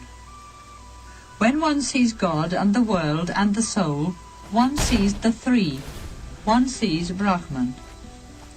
Even as fire is not seen in wood, and yet by power it comes to light as fire, so Brahman in the universe and in the soul is revealed by the power of Om. The soul is the wood below that can burn and be fire, and Om is the whirling friction rod above. Prayer is the power that makes Om turn round, and then the mystery of God comes to light. God is found in the soul, when sought with truth and self-sacrifice. As fire is found in wood, water in hidden springs, cream in milk, and oil in the oil fruit. There is a spirit who is hidden in all things, as cream is hidden in milk, and who is the source of self-knowledge and self-sacrifice. This is Brahman, the Spirit Supreme. This is Brahman, the Spirit Supreme. Part 2. Savitri, the god of inspiration, sent the mind and its powers to find truth. He saw the light of the god of fire and spread it over the earth. By the grace of God Savitri, our mind is one with him, and we strive with all our power for light. Savitri gives life to our souls, and then they shine in great light. He makes our mind and its powers one, and leads our thoughts to heaven. The seers of the God who sees all keep their mind and their thoughts in oneness. They sing the glory of God Savitri, who has given every man his work. I sing the songs of olden times with adoration. May my own songs follow the path of the sun. Let all the children of immortality hear me, even those who are in the highest heaven, Quit doing that shit. where the fire I of the am not Spirit interested. burns, where the wind of the Spirit All you're blows, doing is pissing me where the off. soma wine of the Spirit overflows, there a new soul is born.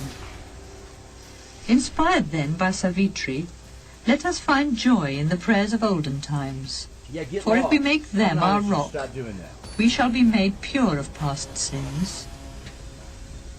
With upright body, head and neck, lead the mind and its powers into thy heart, and the Om of Brahman will then be thy boat with which to cross the rivers of fear.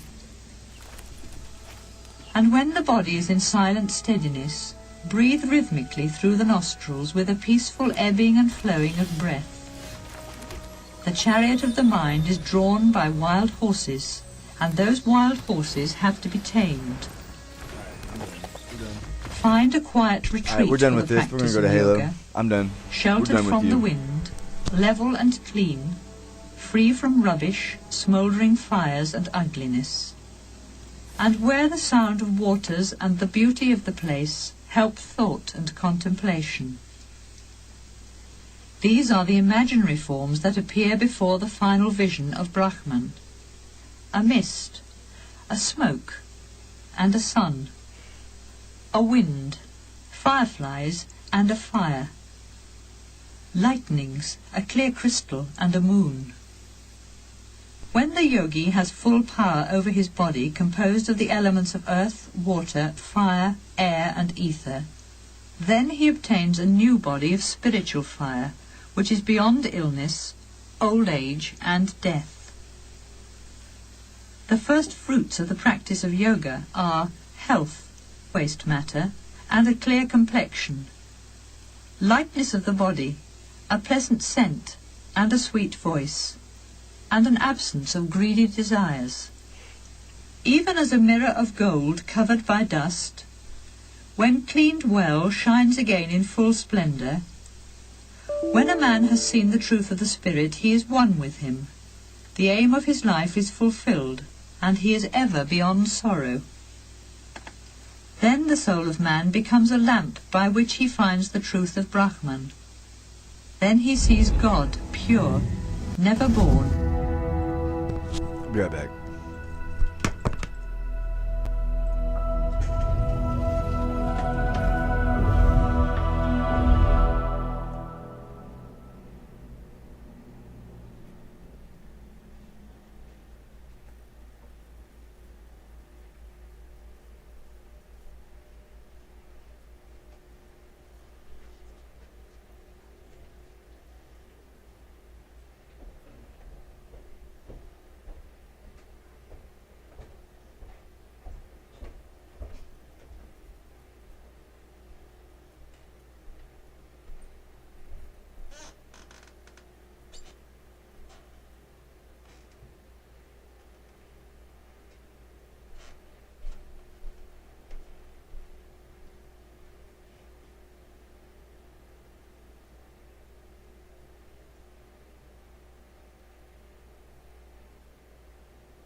Yep, 3 games in, we're done with that. Hold on.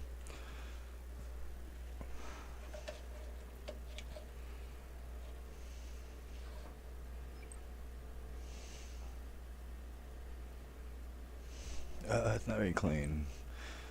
Rainwater.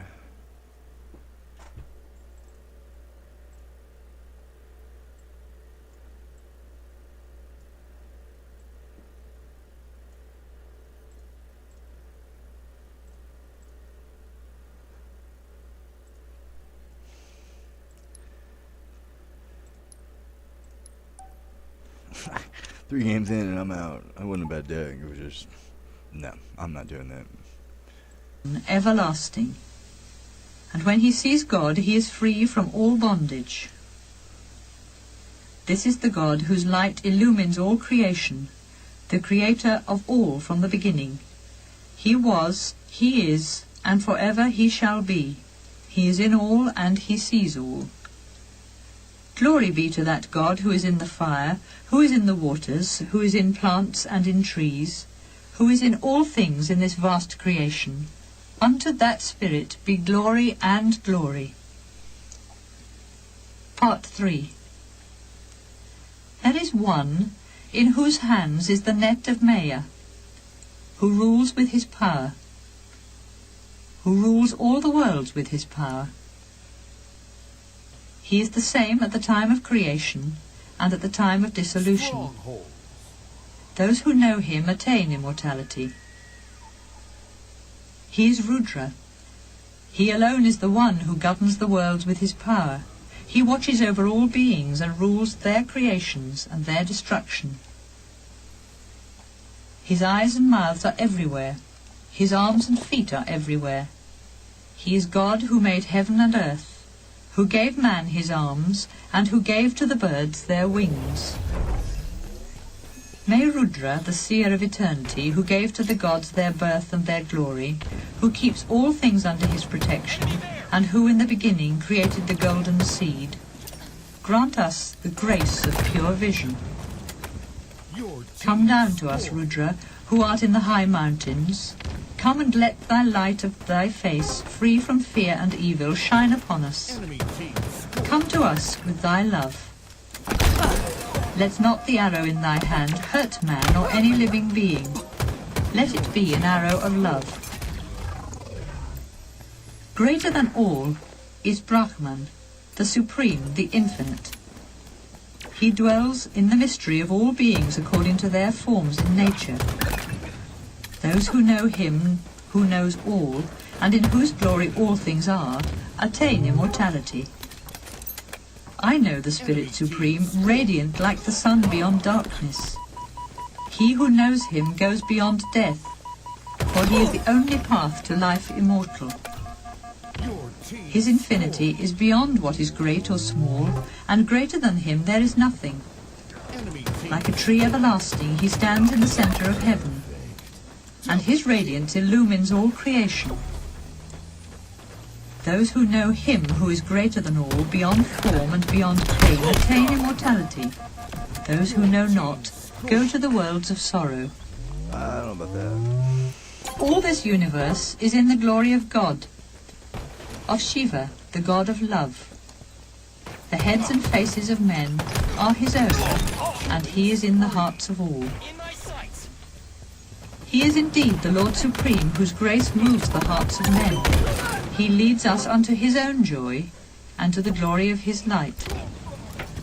He is the inmost soul of all, which, like a little flame, the size of a thumb, is hidden in the hearts of men.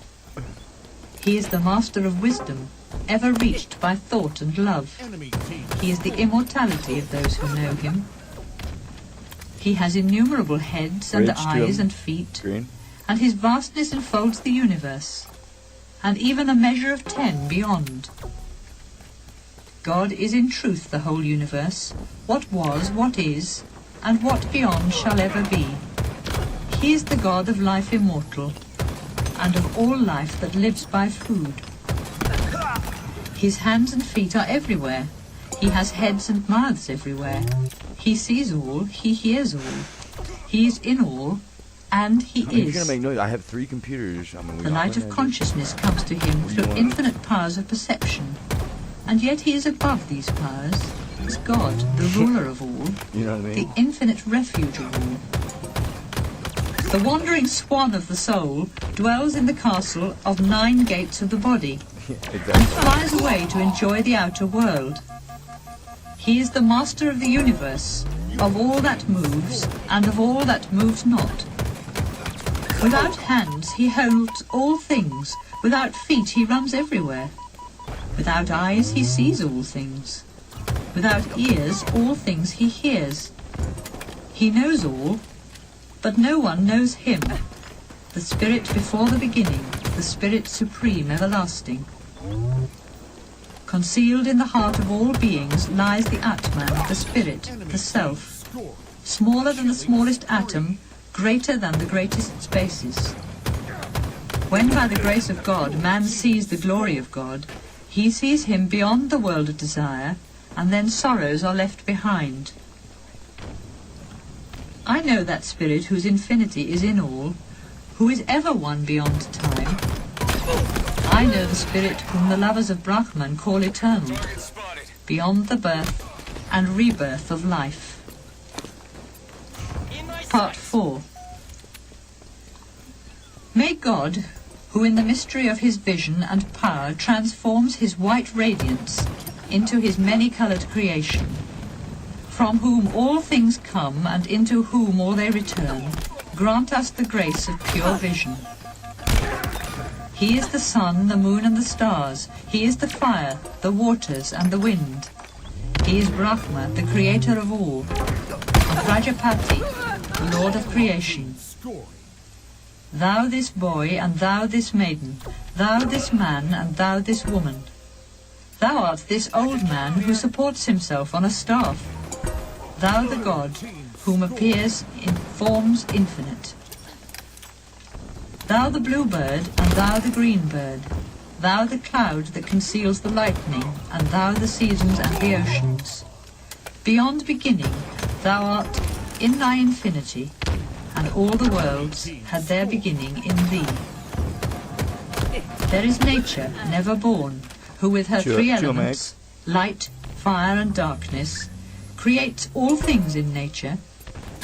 There is the never-born soul of man bound by the pleasures of nature, and there is the spirit of man never born, who has Without left pleasures power. behind in A the joy tree? of the beyond. There are 2 birds, 2 sweet friends who dwell on the self-same tree. The one eats the fruits thereof, and the other looks on in silence. Not that that's The funny, first but is the that's- human soul, Here I who am. resting on that tree, though active, feels sad in his unwisdom. yeah. But on beholding the power and the glory of the higher spirit, he becomes free from sorrow.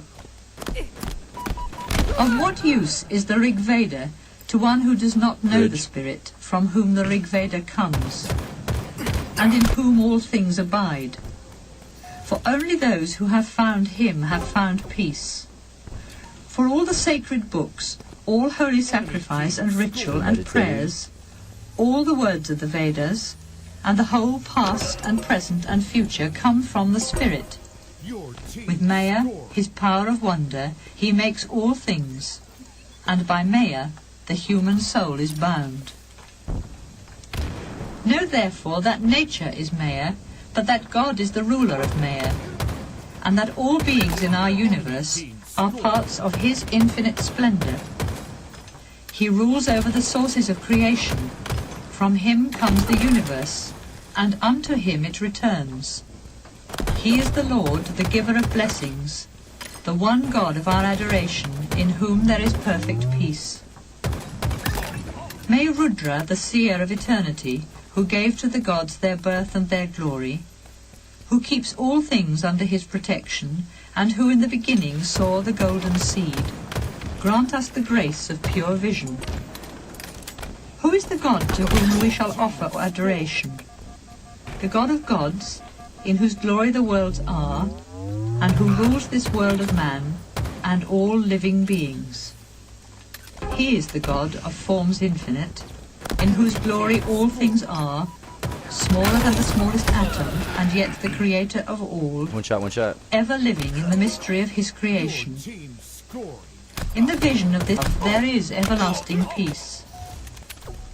He is the Lord of all, who, hidden in the heart of things, watches over the world of time. The gods and the seers of Brahman are one with him. And when a man knows him, he cuts the bonds of death. When one knows God, who is hidden in the heart of all things, even as cream is hidden in milk, and in whose glory all things are, he is free from all bondage. This is the God whose work is all the worlds, the supreme soul who dwells forever in the hearts of men. It's pretty good. Those who know him through their hearts and their minds become immortal. There is a region beyond darkness where there is neither day nor night, nor what is not. Only Shiva, the god of love, is there. It is the region of the glorious splendor of God, from whom came the light of the sun, and from whom the ancient wisdom came in the beginning. The mind cannot grasp him above or below, or in the space between. Team scoring. With whom shall we compare him whose glory is the whole universe? Far beyond the range of vision, he cannot be seen by mortal eyes, but he can be known by the heart and the mind, and those who know him attain immortality. A man comes to thee in fearful wonder and says, "Thou art God, who never was born. Let thy face, Rudra, shine upon me, and let thy love be my eternal protection. Hurt not my child, nor the child of my child. Hurt not my life, my horses, or my cows. Kill not in anger, our brave men, for we ever come to thee with adorations." Your team scoring. Part 5. Two things are hidden in the mystery of infinity of Brahman: knowledge and ignorance. Ignorance passes away, and knowledge is immortal. But Brahman is in eternity above ignorance and knowledge. He is the one in whose power are the many sources of creation, and the root and the flower of all things. The golden seed, the Creator, was in his mind in the beginning, and he saw him born when time began. He is God who spreads the net of transmigration and then withdraws it in the field of life. Double. He is the Lord who created the lords of creation, the supreme soul who rules over all. Even as the radiance of the sun shines everywhere in space, so does the glory of God rule over all his creation. In the unfolding of his own nature, he makes all things blossom into flower and fruit. He gives to them all their fragrance and colour. He, the one, the only God who rules the universe.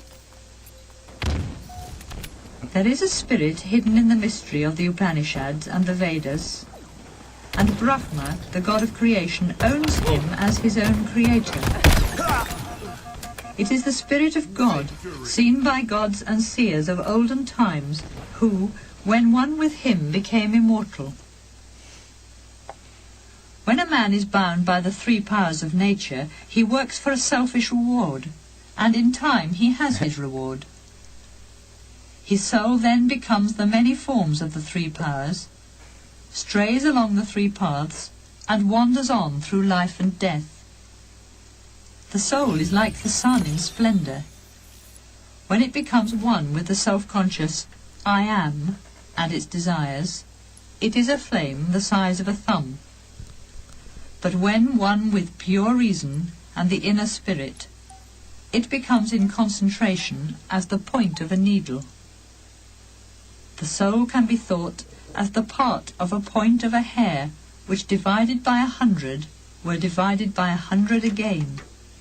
And yet in this living soul there is the seed of infinity. The soul is not a man nor a woman, nor what is neither a woman nor a man. When the soul takes the form of a body, by that same body the soul is bound. The soul is born and unfolds in a body, with dreams and desires and the food of life, and then it is reborn in new bodies, in accordance with its former works. The quality of the soul determines body, earthly or airy, heavy or light. Its thoughts and its actions can lead it to freedom, or lead it to bondage in life after life. But there is the God of forms infinite, and when a man knows God, he is free from all bondage. He is the creator of all, ever living in the mystery of his creation. He is beyond beginning and end, and in his glory all things are. He is an incorporeal spirit, but he can be seen by a heart which is pure. Being and non-being come from him, and he is the creator of all. He is God, the God of love, and when a man knows him, then he leaves behind his bodies of transmigration. Part 6. I heard you and I was Some like, sages oh, speak of the nature pressure. of things as the cause of the world, and others in their delusion speak of time. But it is by the glory of God that the wheel of Brahman revolves in the universe. The whole universe is ever in his power. He is pure consciousness, the creator of time, all-powerful, all-knowing. It is under his rule that the work of creation revolves in its evolution, and we have earth and water and ether and fire and air. God ended his work and he rested, and he made a bond of love between his soul and the soul of all things, and the one became one with the one, and the two, and the three, and the eight, and with time, and with the subtle mystery of the human soul. His first works are bound by the three qualities, and he gives to each thing its place in nature. When the three are gone, the work is done, and then a greater work can begin. His being is the source of all being, the seed of all things, that in this life have their life. He is beyond time and space, and yet he is the God of forms infinite who dwells in our inmost thoughts, and who is seen by those who love him. He is beyond the tree of life and time, and things seen by mortal eyes, but the whole universe comes from him. He gives us truth and takes away evil, for he is the Lord of all good. Know that he is the inmost of thy soul, and that he is the home of thy immortality. May we know the Lord of lords, the King of kings, the God of gods, God, the God of love, the Lord of all. We cannot see how he works, or what are the tools of his work. Nothing can be compared with him, and how can anything be greater than he is? His power is shown in infinite ways, and how great is his work and wisdom. No one was before he was, and no one has rule over him, because he is the source of all, and he is also the ruler of all. May God, who is hidden in nature, even as the silkworm is hidden in the web of silk he made, lead us to union with his own spirit, with Brahman. He is God, hidden in all beings, their inmost soul who is in all.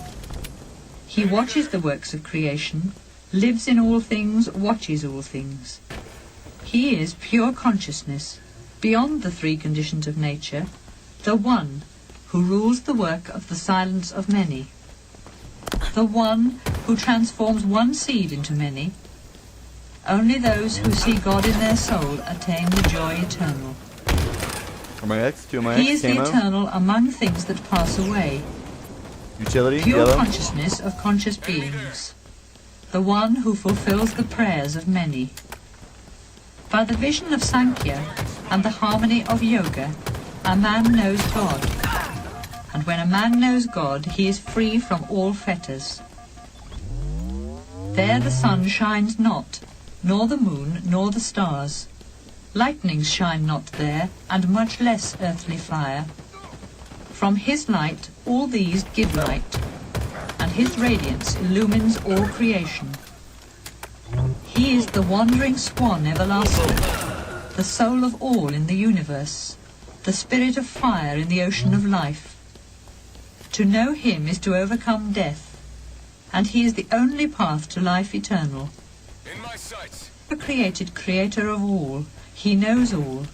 He is pure consciousness, the creator of time, all-powerful, all-knowing. He is the Lord of the soul and of nature, and of the three conditions of nature. From him comes the transmigration of life and liberation, bondage in time and freedom in eternity.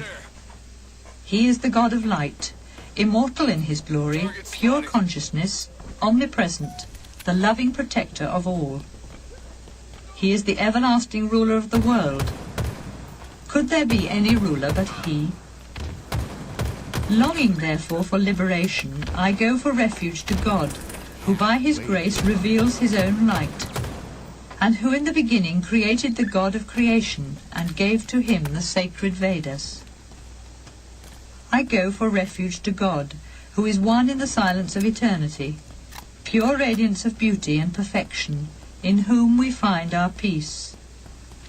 He is the bridge supreme which leads to immortality, and the spirit of fire which burns the dross of lower life.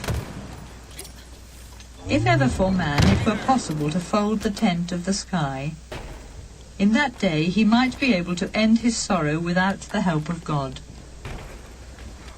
By the power of inner harmony and by the grace of God, Svetasvatara had the wisdom of Brahman. He then spoke to his nearest hermit students about the supreme purification, about Brahman, whom the seers adore. This supreme mystery of the Vedanta, which was revealed in olden times, must only be given to one whose heart is pure and who is a pupil or a son. If one has a supreme love for God and also loves his master as God, then the light of this teaching shines in a great soul. It shines indeed in a great soul. Thank you. I appreciate you.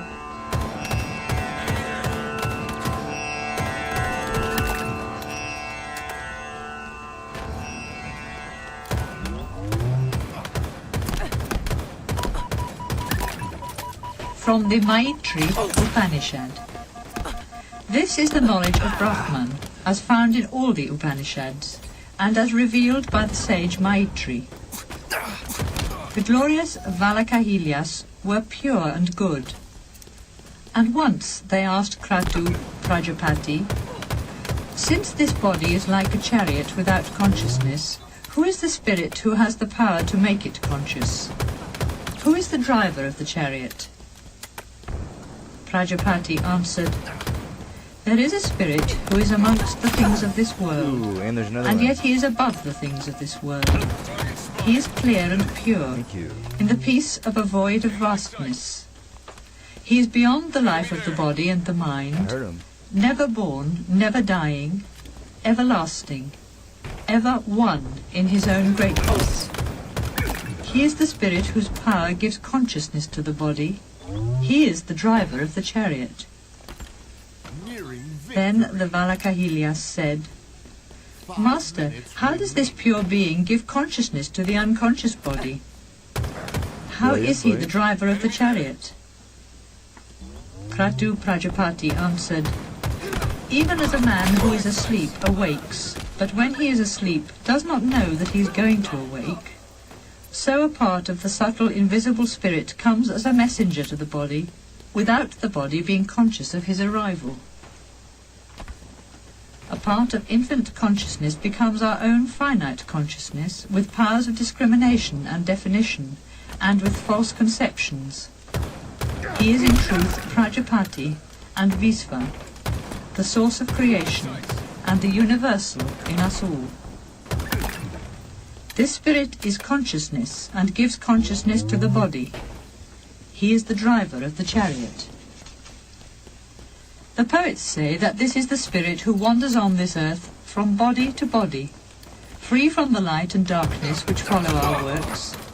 He is free because he is free from selfishness, and he is invisible, incomprehensible, hidden in darkness. He seems to work and not to be. But in truth he works not, and he is. He is in his own being pure, never changing, never moving, unpollutable, and in peace, beyond desires, he watches the drama of the universe. He is hidden behind the veil of the three conditions and constituents of the universe. But in the joy of his law of righteousness he is ever one. He is ever one. The Valakahilias said, Master, you have spoken to us of the greatness of the Atman, the spirit, the supreme soul. But what is the soul who is bound by the light or darkness, which follow works, and who, born again from good and evil, Born again, yes, that's what I was exactly